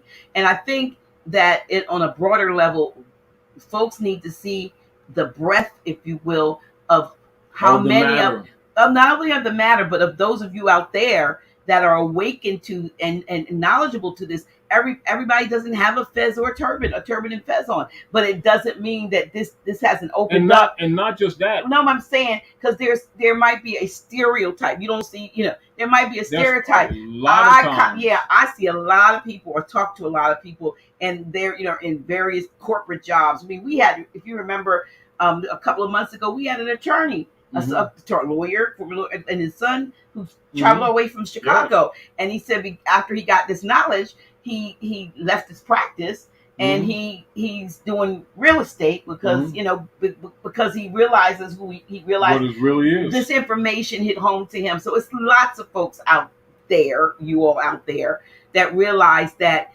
you've been lied to. And this is back to Dr. G, when years ago when I was talking to you, when we having our conversations, as we always do, our casual conversations, and I was telling you, like a lot of times I don't dress formally so that people are not distracted by me having a crown on. They recognize who you are, though. But I'm just saying, because people get distracted because they think that represents the knowledge. It's not true. Right.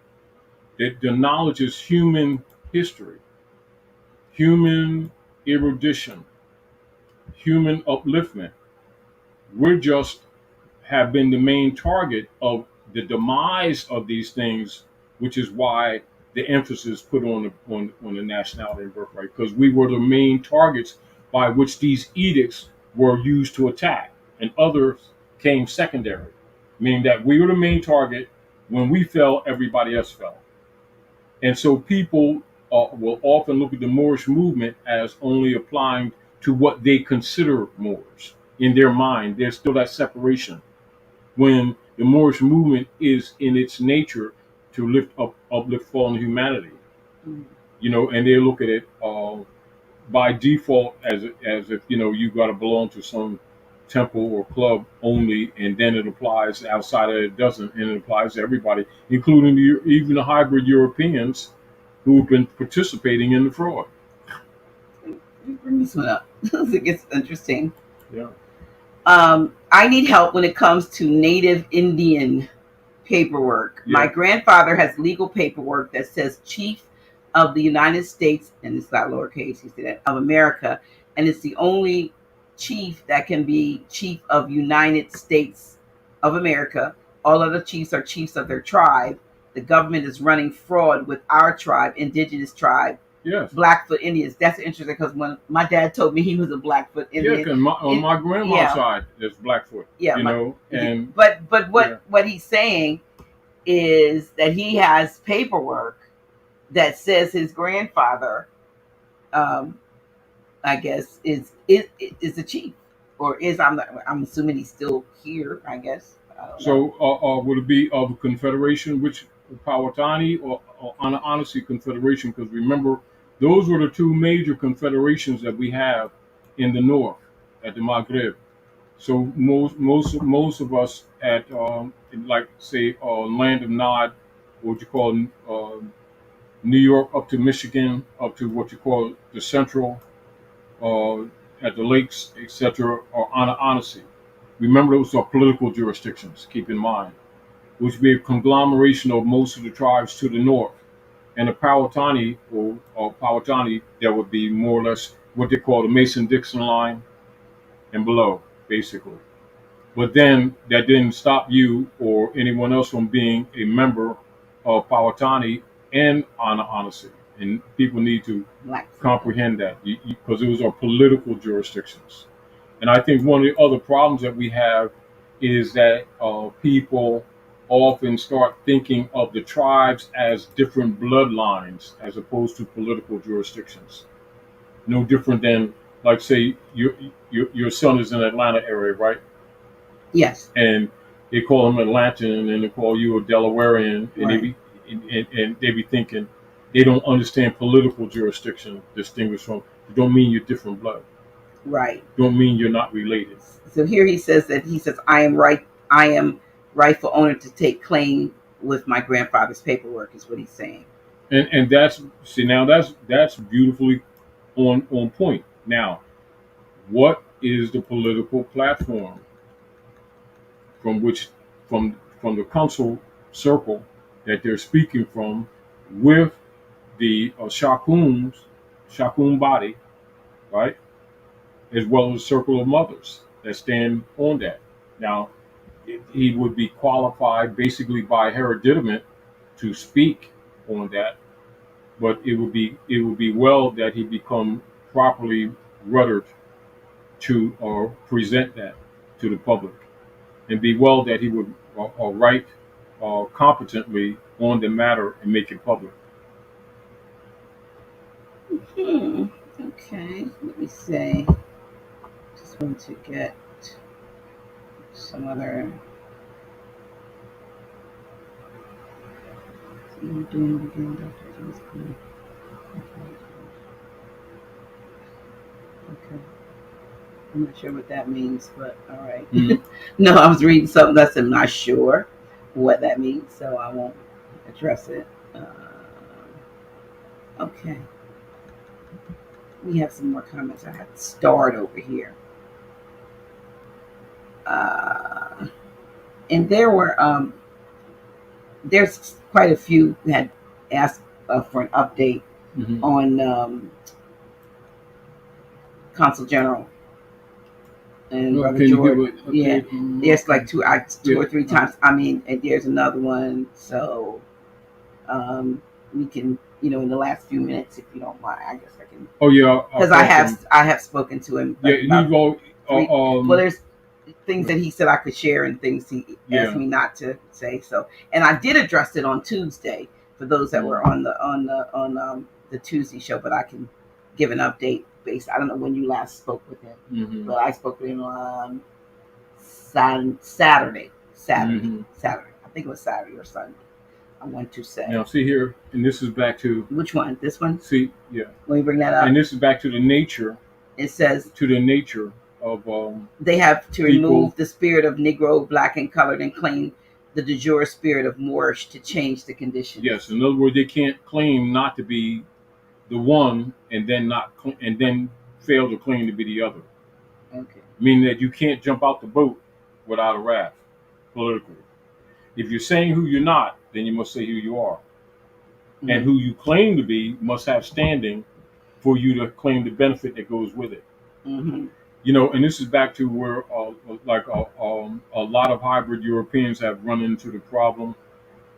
And even, like 10 years ago, so when you're seeing a lot of Europeans, particularly in the West, started asking for the paperwork and started using the paperwork too. Mm-hmm. Technically, that's a scam, but they were doing it because the positions that they took, they found they had no standing. Because you can't claim any what you call right to the land or heritability unless you're an heir to the land. True. You can't just make a political statement and then have standing with it. Open, like I can't say if you're not them. Yeah, man, I can't be in Russia and talk about I'm a Russian national, and I'm not Russian. Mm-hmm. So you can't claim to have airship to the land, and you're not Al-Moroccan, because that's American. Okay. And you can't be some European that came here and then claiming to be American. And just because you claim to be American, then have claim. So that's doctrine of discovery.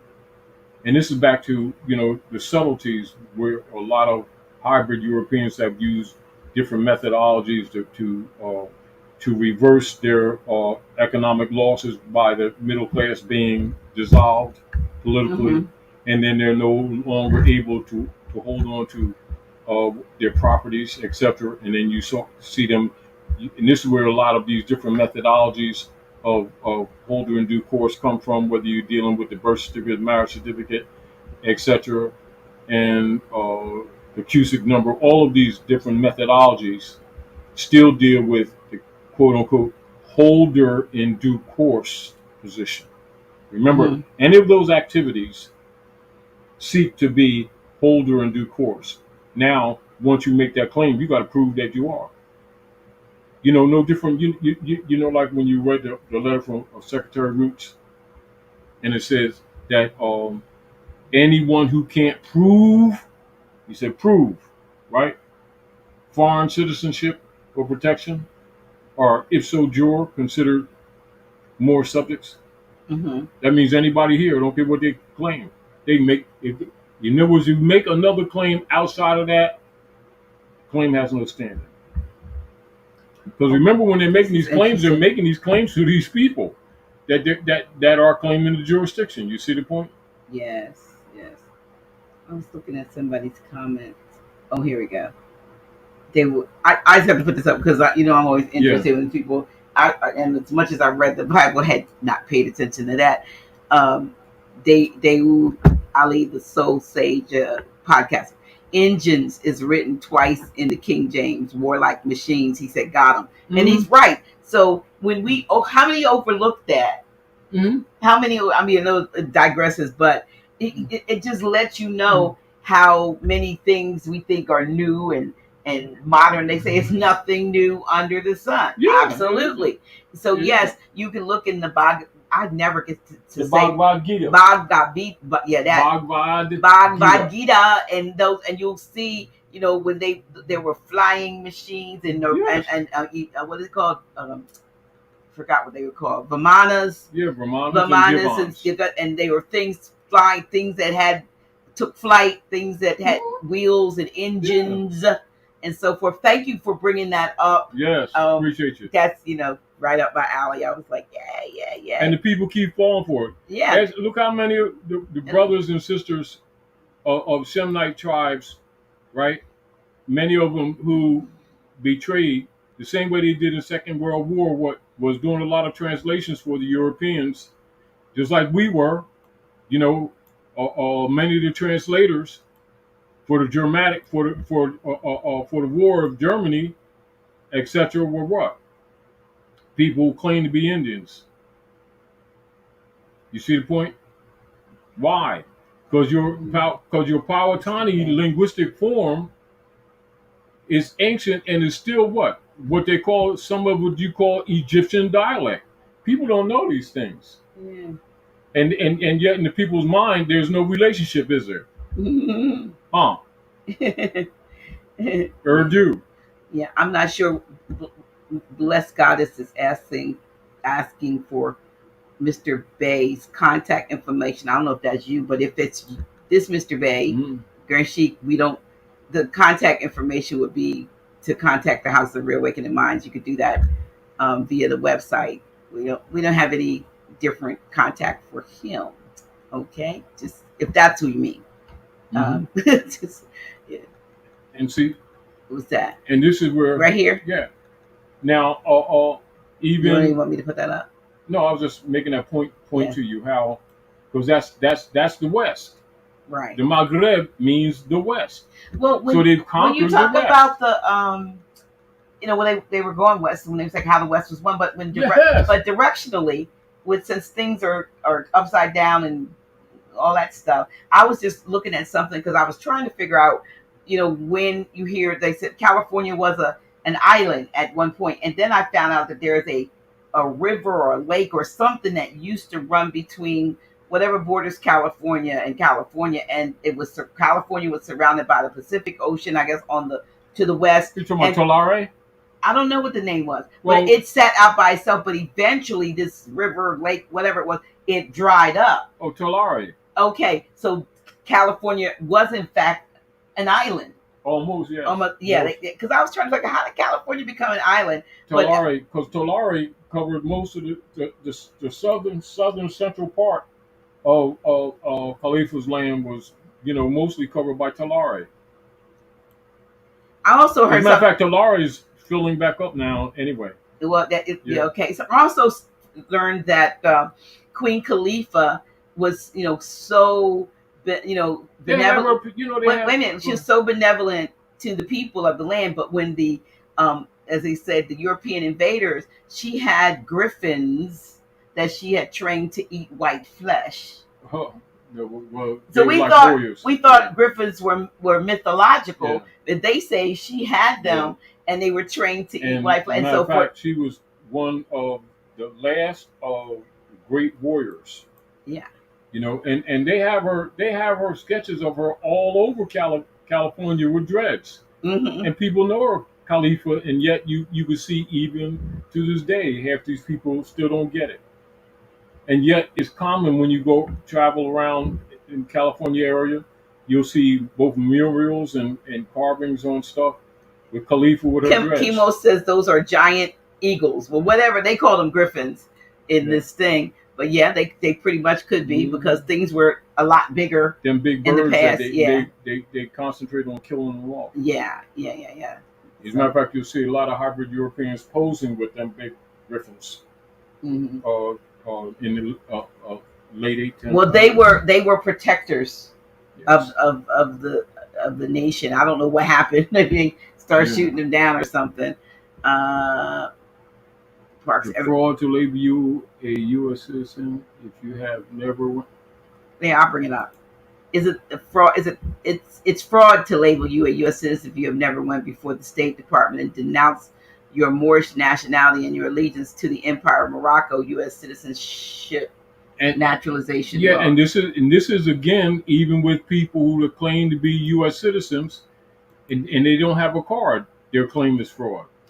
But remember, because they're doing human trafficking, they won't bring that up because it would show that most of the Europeans don't belong here. This is why they'll use the citizenship claim loosely and tell people, say, are you a U.S. citizen or are you not? You say, yeah, I am, and they just accept it like that because you just accepted a liability. And yeah, and then like, and then for us, yeah, they want to, they're going to call us African Americans, y'all. You Yeah, know that. But then if let us do something or be accused of, because nine times yeah, we haven't done what they said we did, and next thing you know, we're put in prison on this soil because yeah. they can't deport. They should deport us, if but they don't. They can't. They can't deport us because we're already home. And Yeah, so what that's they why did. they build the POW So what? camps. Yeah. So Michelle Alexander said it years ago with the new Jim Crow, and I heard today a newscast, I believe, with a clip with Governor Gavin Newsom, and he was talking about the prison system that unfairly put Yeah, kind of he didn't say Jim Crow, but he was basically saying that it was created as a pipeline for the what's it, free employment, what they call it, the laborers, free labor or whatever, because yes. people behind those walls are Yeah, working. free labor. They're back there working for the corporation, not corporation, because it's the corporation. Yes. The corporation has these men and women behind bars. They've had them behind bars back in the day when the chat, the 800 numbers and the sex numbers were. They literally had women, y'all might know about, in prison on phone banks, getting money from these men calling in so they could talk sexy to them. They literally had this staff by women in prison, so they got to talk nasty and got I guess a little favor or whatever. But you don't know how low and just how corrupt, corrupt and decrepit and depraved and depraved. Yeah, this so-called system is that we put our faith in and trust in that they are going to lead us. And now the other thing, the interesting thing that they were talking about over this week was the fact that they found some cocaine in the White House, but they listen. They stressed that the president and his family, including his son, Hunter, were at Camp David. Don't mean he didn't stash it. It doesn't mean he didn't stash it there before he left. But it's just that they made such a big deal. We had to evacuate the White House for some cocaine. And so you have to wonder what was going on. Yeah. Something else has happened during that period of time that they wanted to have our attention diverted from. Yeah. So we all wondering, are they going to find or think that has something to do with? Don't nobody care about that. That's not important at all. Really? At all. But it's just that distraction. Every time you turn around, it's something. And if we don't stop being drawn away by the foolishness, they're controlling the narrative. Right. So they're controlling the narrative. They own everything just about, except, the last banyan of freedom that you have is your mind. Keep your mind to yourself. Remember, they tell you in the King Alfred. Yeah. What? Keep the people distracted. What? With junk food, sex, things that are of no violence. No worth. Yes. Fear. Yes. And fear of it. Now they're talking more about the UFOs and the UAPs, and it's all these things to get us distracted. Changing the name. We ain't gonna call them UFOs no more. We're gonna. They've been changed to UAP. Really? But I'm saying, and then we fight each other instead of working like we said Tuesday night. Stay in focus. Let's find out where our common ground is and stand there. See, but the common ground has to be common law, because common ground sounds good. And that's not disrespecting the intent. Yeah. But it must be common law. Well, common law. No, I'm just saying. No, I'm clarifying. It's not like I'm not making what you call a suggestive correction. I'm making correction of intent, because I know that's what that means. But it must be stated. You know how they say, you know what I mean? No, what you said is bread in circuits. Hey, Michael Passio. Yeah. But yeah, so and so, and another thing, I stood I think I told you, I was in the market talking to a lady, a sister that I know was a retired school teacher, and a woman that owns a business that's very popular here, out the farmers market. She has 2 businesses out there. She knew her, and we started talking in BJ's. We stood 45 to an hour later, minutes to an hour later, we still talking in the aisle, having this conversation of two sisters and a so-called Jewish woman, because she came up from Israeli. I'm gonna call her Israelite. She was born in Israel, so she's over here. She's made it big, but she's very humble. We were talking. The point I want to make is that we talked about children and different things, and realized after an hour we had the same stuff in common with all her. Maybe she's wealthy, Yeah. and so forth, and we're menial. We're doing all right. But what came to my mind was that here we had the common issues. We were talking about our children. We were talking about, do they contact us when they grow up, or her daughter. Well, my child wouldn't do this, but wouldn't take a $200,000 mortgage out on my property because I put her name on the on the thing. But we were having common ground conversations, and that's what I think. And you can correct me if I'm wrong, because I know, Grand Sheik, you talk to all kinds of people. We got to stop thinking that it's just everybody that whose skin is brown. Remember, that's going to be the.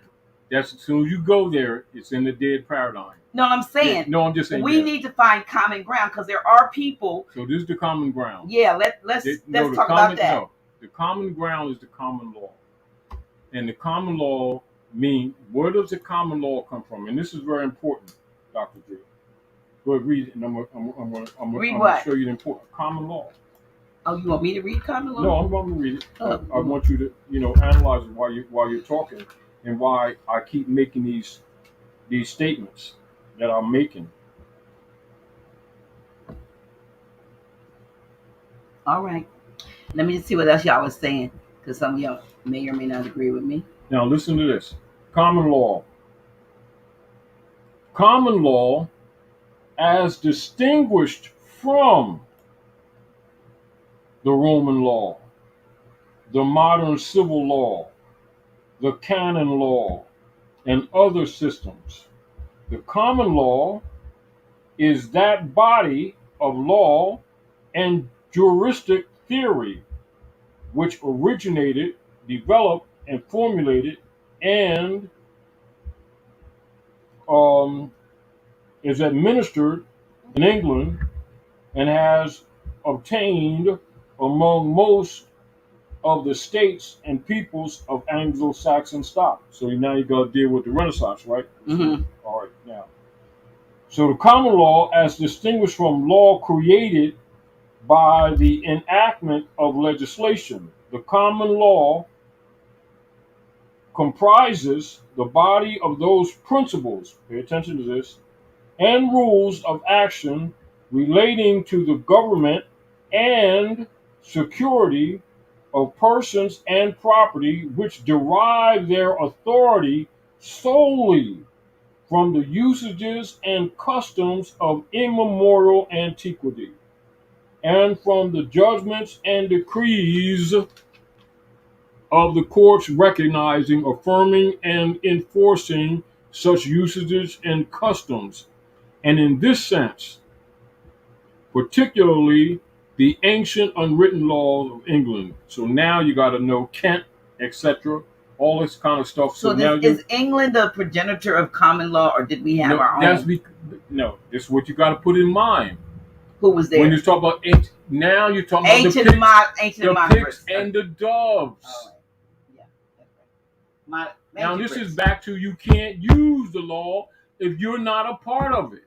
This is what people keep trying to, people keep trying to get a benefit of what is called the common ground or common law without recognizing what they're saying. And upon a test, you would see that they're making these statements that sound good but aren't standing on them because they don't know what they just said. Mm-hmm. Doesn't mean they don't mean well. What they're trying to say, let's try to agree on some things that we can agree on. All right, you like peanut butter sandwiches? We do too. You like jelly? Sometimes we do too. Most of us do, so we agree. So what's that got to do with your estate that's on 55 Water Street? But not only ours. That's what I'm saying. They do it to everybody except their little 1%. No, but what I'm saying, the point that I'm making to you, Dr. G, is people need to comprehend that making statements that appear to be harmonic don't necessarily mean what you intend for them to mean. You got to get back to jurisprudence. In other words, you got to have standing. Mm-hmm. You know, people can make statements like that, and it sounds beautiful, but upon a challenge, they don't stand. Do you understand what I'm saying to you? Yeah. And I know that a lot of times when people are making these statements, that's not what they intend to do. Mm. Give me another. Give me another. Well, we just so you'll see where we are. See right here, up here. So we at the 2 hour mark. We're gonna do a few more. That's right, Autumn Coleman. That's what I was saying. That's exactly what I was saying. Now, corporations. What's that? The corporations having The corporate have a monopoly on the resources and justify it by cultural expansion. So we have a bunch of assimilation. Foreigners with conqueror complex. That's how I see it. No. What he just identified is doctrine of discovery. Right. And this is what I'm saying, Dr. G. We need to understand and comprehend that these statements that we're making which are absolutely correct. We need to understand the political operation, meaning that what he just said is doctrine of discovery. My latest book, right? This my latest book I just got today. So I thank to the brother that was here Friday night. I'm not sure which brother. It was a brother from Missouri. Whatever. Well, I got the book. Thank you. Right. It's I can fit it in my pocketbook, but it's interesting. Talks about a lot of stuff. But yeah, so Sheik, we are at the, I'm not sure if you want to keep going and going, but we are at the 2 hour mark. I'm comfortable to where you are. But I wanted to bring that up. We're hot, but it will go. Yeah, I wanted to bring that up to everybody's attention, because when it really boils down with the conversations that we've been having, and not unlike the statement that you just read, mm-hmm. people need to know that the statement is identifying the doctrine. They need to know that that's what it is. He does, but necessarily most people don't know. Yeah. Because remember, when it boils down, and this is the reality, Dr. G, that all law is specific. And mm-hmm. and a lot of people, when we're, how do you say, earnestly making statements of trying to get the people together in some kind of form of unity, underestimate and sometimes unknowingly disrespect the foundation of law that they must be standing on. You want to answer that one? Is Congress really Great Britain that's coming back to collect their taxes? Because remember, their board of directors for the United States Corporation Company, and the Inquisition Revenue Service is what you call third-party accountants assigned by them to do their dirty work, so you don't look at them directly. Okay. So was that yes? But that's what yes. Okay. Let's get clarity.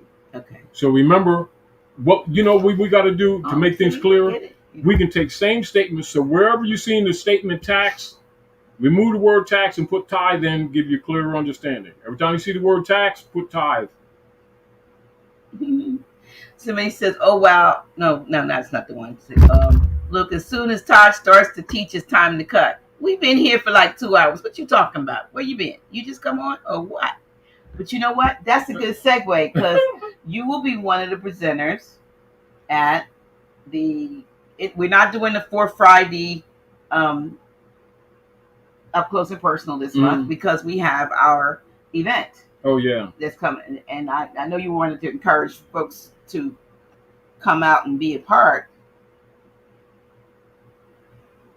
or did you not? Yeah, of course I do. Well, you got to tell them. I want you to. That's all right. See, that's so contrived. Dr. G been telling y'all all week. Nobody paying no attention to me. Yes, they did. No, there's more folks on here for this session than was on for Tuesday night, which, by the way, was 3 fantastic hours. If you didn't see it, go back and look at it, because we Cynthia and I, talked about a lot of stuff. Yeah, it was our 4th of July show. So yes, we talked about things. And remember, that's my mother's soul return too. Oh, okay. Doing the roof. And also that's the Heliacal rising of Sirius. What, 4th of July? Yes, it really is. Okay. So it is our holiday. Okay. But not, remember, A lot of our holidays they actually corrupted and misrepresented. However, don't reject the fourth. Reject what they applied to it. Mm-hmm. You get the point? Right. Because Yeah. they lied about it. Because they really don't want you to know it's the heliacal rising of Sirius behind the sun. Well, we really want you to come out on Friday, July 28th through Sunday, Yes. July 30th, for our Nature walk. well, not We're that's gonna not get- we're gonna do that too. But we want you to come out for our event. Here it is: Soulful Summer Gathering Strategic Planning Retreat, Friday, July 28th through Sunday, July 30th. Tickets are really reasonable for those 3 days, 75. For probably till the end of today. I went past you remember we were supposed to take down the 120 Oh yeah. tickets was going to be going on June 30th, and I left it up, and somebody else did just get a ticket. So if you want to get that discount ticket of 2 tickets for 120 instead of 150, you might want to go to the website, go to the houseofreawakeningminds.com website, click on the link there, get yourself a ticket. You're gonna want to be there. We're doing 3 days, and we also did a separate ticket for people who just want to come on Sunday. And that's just Sunday. If you want for all 3 days, that's the 75. But say you just want to come for Sunday, we have a 25 in advance and 30 at the door. This is our mind, body, spirit. That's the fun day. Oh yeah. And the stuff we're going to be doing about health and wellness and all of that. We even have the doctor. Will you be? I know you won't be presenting it at that moment, but will you do the AO? Scan? Yeah. Yes. You know what? I'm really thinking about. I was showing folks something with the AO scan, but I'm really going to do one of those one that we don't put on YouTube, but you can link. I'm going to do a presentation that way I can kind of say and do what I want. But I want to say so you all need a scan. You either need a scan and or you need it, and every household should have its own scanner. Yeah. I can't do everybody. That but tells you a lot, don't it? everybody needs a scan, and we have something called miasms, Grand Sheik, that they're not, we don't have it, but there's a situation, and I'm just gonna say that because I got the moment to just share, just give you a little bit of a teaser. I just want to give you a teaser about the AO scan. So there's such a thing as called miasms. You can look that up as to what a miasm is, but what it means is that you may have had someone in your family. You don't always know your family tree, but I happen to know, for instance, that in my family line on my maternal side, that my maternal grandmother died at the age of 33 from tuberculosis. My uncle, who's the only one still living, he lost a partial lung at age 12 from tuberculosis. Right. So, if in my scan comes up tuberculum, like I may see sora or tuberculum, somebody in your family may have had some kind of disease, syphilis, gonorrhea, tuberculosis, because these were prevalent diseases that were and so we may do a scan on you and it shows, say for me, maybe it'll show tuberculum. Yeah. But what does tuberculum show up in your DNA? Tuberculosis in your family line could actually show up in your life as as a predisposition, showing up as asthma, or you might have allergies, or you may have skin eruptions and rashes, or you might be plagued with upper respiratory like bronchitis and allergies and pneumonia. That is as a result of somebody in your family line having had tuberculosis. Well, what we do, what I do with the AO scan, we can see those kinds of things. And so, when you first see it, you see syphilis. It's like interesting how that comes up, because this is not the only thing it shows. Yeah. But syphilis, I don't have syphilis, but it means that in your line somewhere, there it was in the line. And so, what would syphilis show up? You might have what might you have? I don't know. It might show up as some type of let me go with gonorrhea. So with gonorrhea, you somebody in the past generations may have had it. So you might be one if you have skin tags, like the little skin tags all over you might have cancer. You may be predisposed to diabetes, osteoporosis, osteopenia, heart issues, plaque in the arteries. You might have kidney issues with kidney stones. You may have ADD or ADHD. That's from gonorrhea being in the family line. And so this goes, we're now able to see stuff like that. Not only what your A1Cs are and what your chakras are looking like and your meridians and what you should and should not be eating or whatever, but we can actually see. And when people know, like I happen to know my grandmother died of tuberculosis, and I do have some of these issues here. You see what I'm saying? So and it comes up and it alters the chromosomes and the DNA, but you have it on both sides you got two sides of your family. But some of these issues that you may be having may be because somebody else had. But the good news is that it's energetic. It's not the disease. And anything that's energetic, we're able to manipulate and help. Folks up to the abstract or the metaphysical. Yeah, memory. we don't diagnose, treat, cure it. We're able to send the energy of that to that particular organ or whatever that situation is, or Bach flowers or something. But we can't really talk about that here. But I'm just giving y'all a little teaser about when you see me putting this stuff up about AO scans and stuff and so forth. Yeah, okay, I didn't forget. I will give you an update.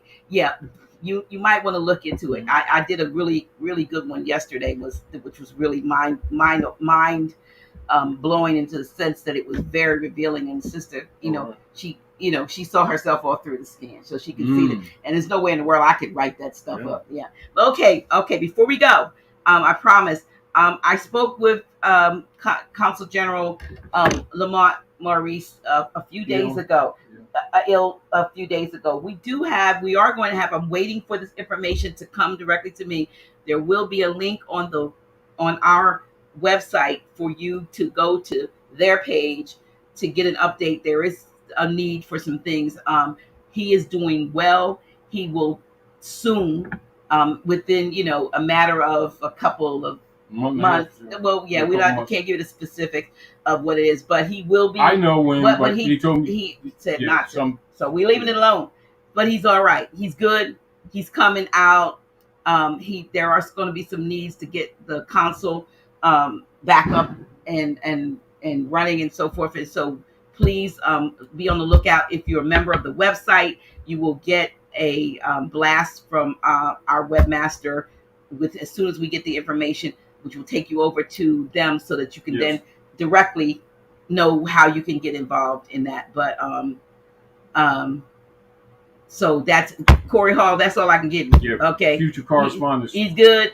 I spoke to him. I also he will be calling in like he did when we did our spring event. Yes. He will be calling in on Saturday, July 29th during the summer retreat. So and he those will be of you want to hear from him, be present. He'll be there, but he'll be on on speakerphone. GPS.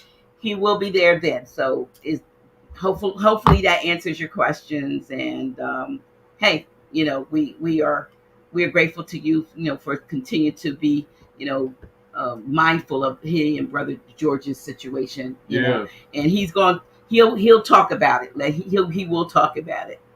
Let me see who's. And in addition to that, free Larry Hoover too. Yeah, all that I can give.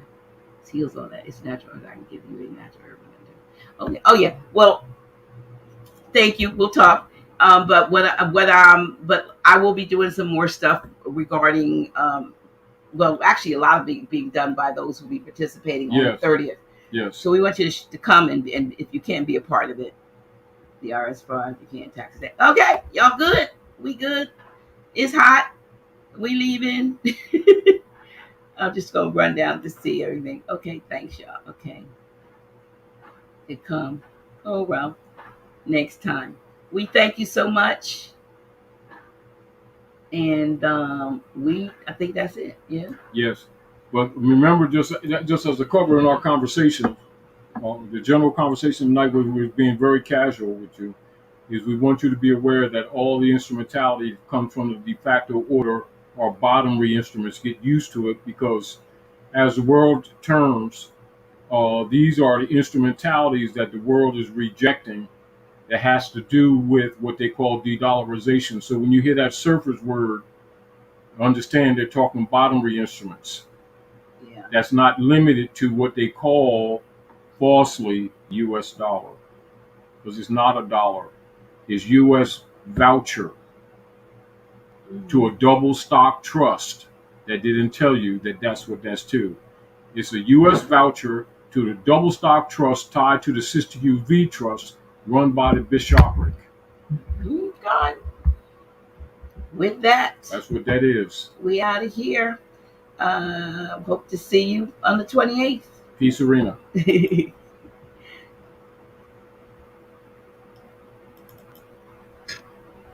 The deeper and deeper I go, I find what it is I should know. 'Cause it's just a matter of time that you'll reawaken your mind. Oh, come with me, come to know and find out what is true. Then you'll know what's in store just for you. No more living the lie. I can look to the sky and say, I'm reawakening minds. Come to know and find out what is truth, yes. Then you'll know what's in store just for you. No more living the lie. I can look to the sky and say, I'm reawakening minds.